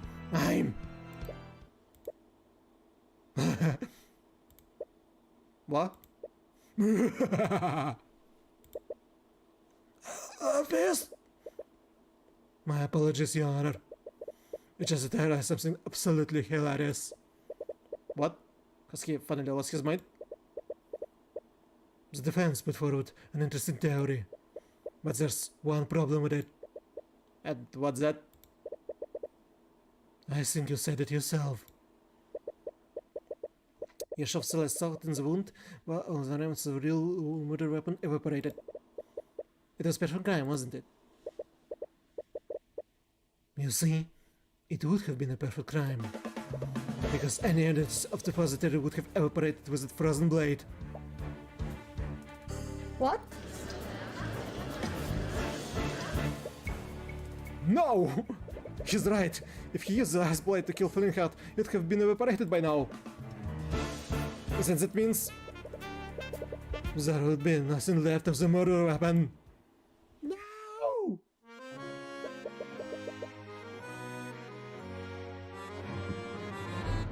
You spun quite the tale here today, but in the end, you don't have a shred of evidence to support it, do you? You have nothing on me. Is there anything we can do? You become quiet. Tyrion? Why isn't he answering anything? Why isn't he saying anything? Is it really hopeless? But all it takes is one look at the expression on your face. Any worry has instantly disappears, because she realizes the expression on your face is the same expression you made every time you defeated her.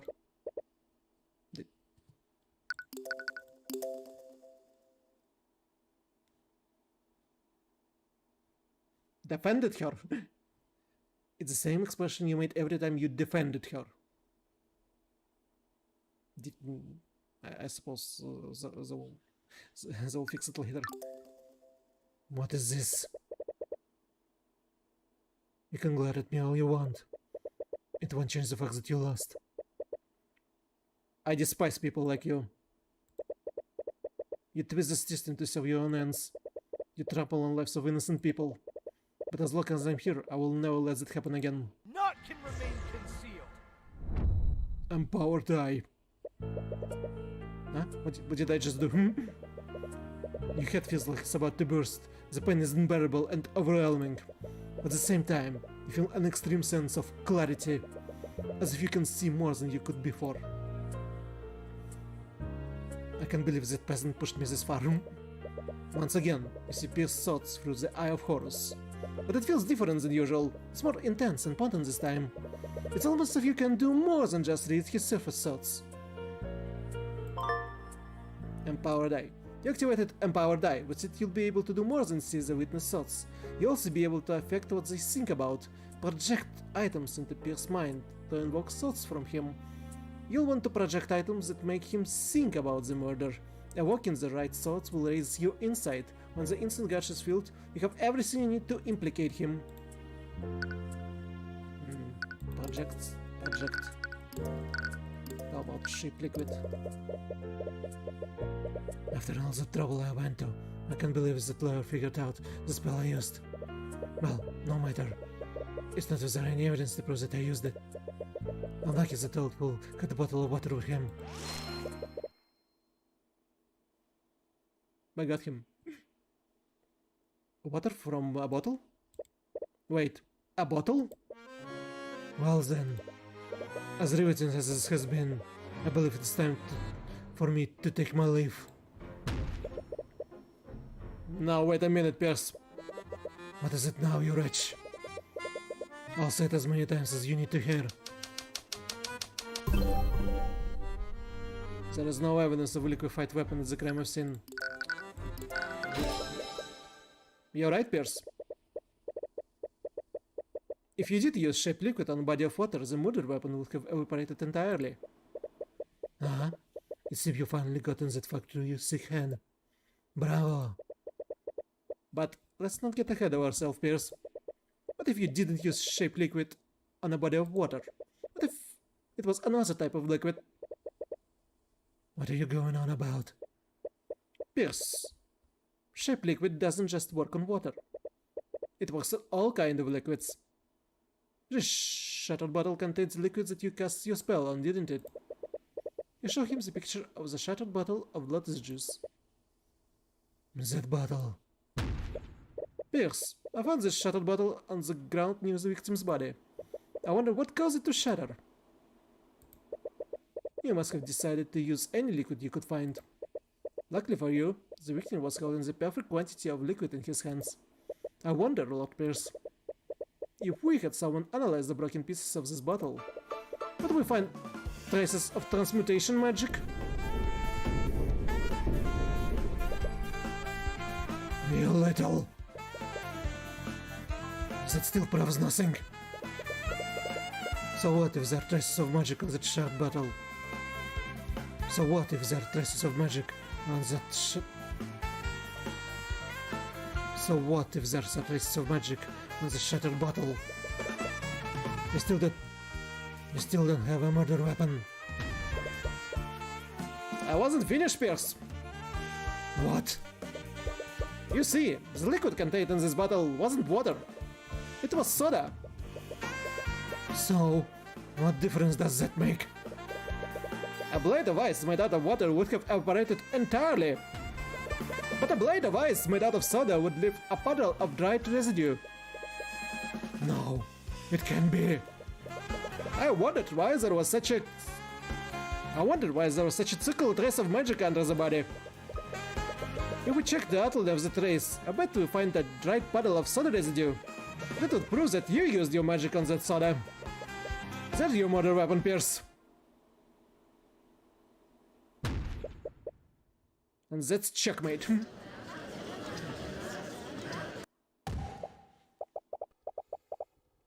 Bailiff, tell him to analyze the crime scene at once. We must determine if this puddle of soda residue exists. The time we built to find traces of magic is closing. So, we had our team search the crime scene for that soda bottle. I really can't believe it, but we found it. In fact, the outline of the dried soda lines up exactly with the outline of the trace of transmutation magic. We checked the broken bottle too. There were traces of transmutation magic in it as well. There's no doubt about it. Someone used magic on that soda. I see. Thank you, Orim. Let's escort Lord Pierce back to the stand. What do you have to say for yourself, Pierce? What do you think you accomplished here today? Do you honestly think you can indict me? I'm an aristocrat. I am aristocrat, one of the highest echelons of our society. That fool of a man was an insurgent. He was a threat to society, and I did my civic duty by removing him. Objection! She gonna object. Okay. Do much for me. Bailiff, please escort witness to a holding cell. Still end? First-degree murder is punishable by execution, Lord Pierce. I suggest you remain silent, lest you commit yourself further. What? You can't be serious. Shut your insidious mouth. Well, what are you all waiting for? Take him away. Yes, take him away at once.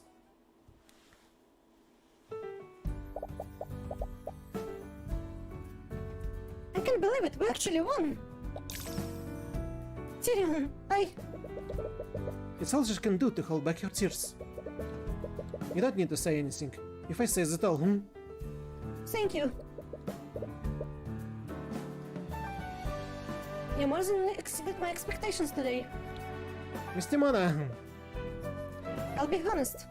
When I realized that the murder weapon ever operated, said that the case was shot. I can't believe you were able to do that around. it was just luck. If you had used water, would have been done for. It had nothing to do with luck. You were able to deduce which liquid he used. And you did it just by looking at a few shots. Of broken glass. Your skills of deduction never cease to amaze me. That's not exactly true. But with Celeste here, you can tell her about your new ability. You are quite lively. There's no need for such hostility. Though I wouldn't expect any less from the Hound of Eyetaker. Wait, what did she mean by that? You glance at Mr. Mona, but when she meets you, she immediately looks away. She looks like she's focusing. Almost as if to protect herself from certain eye. I must admit, I was hoping to test my blade against you directly. However, your protege proved to be a worthy adversary. Thank you? Is this some kind of game to you? You talk about trials as if there's some kind of competition. Your actions will condemn an innocent woman to death. Our system operates by having two powers of opposition. When those powers are balanced, justice prevails. Make no mistake, your victory today was just our system working as intended. Ha! Working as intended. You know very well our system only exists to protect you people. I know. What? In any case, we'll be facing each other more frequently in the future. I look forward to doing battle with you again, Tyrion Cuthbert. What a strange girl. Well, it kind of kills the mood, didn't it? Not at all. I think we should celebrate. Huh? What did you have in mind? There's this amazing restaurant at the upper quarter of the capital city. They're usually only of nobles, so let anyone if they have enough gold. Wait, do we have enough gold? Of course we do. Don't worry about the details. I'll handle everything. Wait, just how much money does Mr. Mona make? And so began my journey into the world of law and magic. Our justice system is rotten to its core, and I'll have many trials ahead. Regardless, I'll keep fighting on and get justice for every one of my clients. End of episode! We did it! We did it in 3 hours and 38 minutes. Which I consider good. It's good, and I suppose it's time to save again and I'll be finished. Wait. This feeling, I knew it. His radiant soul has finally awakened. I can't believe it. I've been waiting for so long. I can't wait for one day. I can't wait for the day when I can see his eyes draped in agony. Oh, and we immediately go back to the title screen after the end of the episodes. Cool. Cool. It means they not start immediately in the next episode, and I will just load the game and... Oh, wait. Do I have to start new game and choose a different episode? Or load the game and continue on? Huh. I'm not sure how it works. Yet, it was the first episode. We did the first episode of Tyrion Cuthbert. So I suppose that's it. I can quit the game. Not 4 hours, but 3:30. I consider it's okay. I consider that's good. So, yeah, well, you can clearly say that I enjoy the game. And after a few hours, I messed up a lot during the racing thing, but it's okay. It's okay. Okay, I'll label because I repeated all the phrases because I won't have to redo much when I'll be editing the stuff out in the future. So that's all good. Good. So yeah, the next episode in the next Saturday that will happen. I will continue to listen it up, and then remake it in different videos with the whole waste fund up story. So that's good. That's good. That's good. That's good. I should say my finishing words. Thank you everyone who visited the stream, everyone who watched this spot. If you want this channel to live grow, please support me here on other social media. Do jump platforms from YouTube to Twitch to Twitter to whatsoever. And thank you for watching, and I'll see you in the next videos or streams. Bye.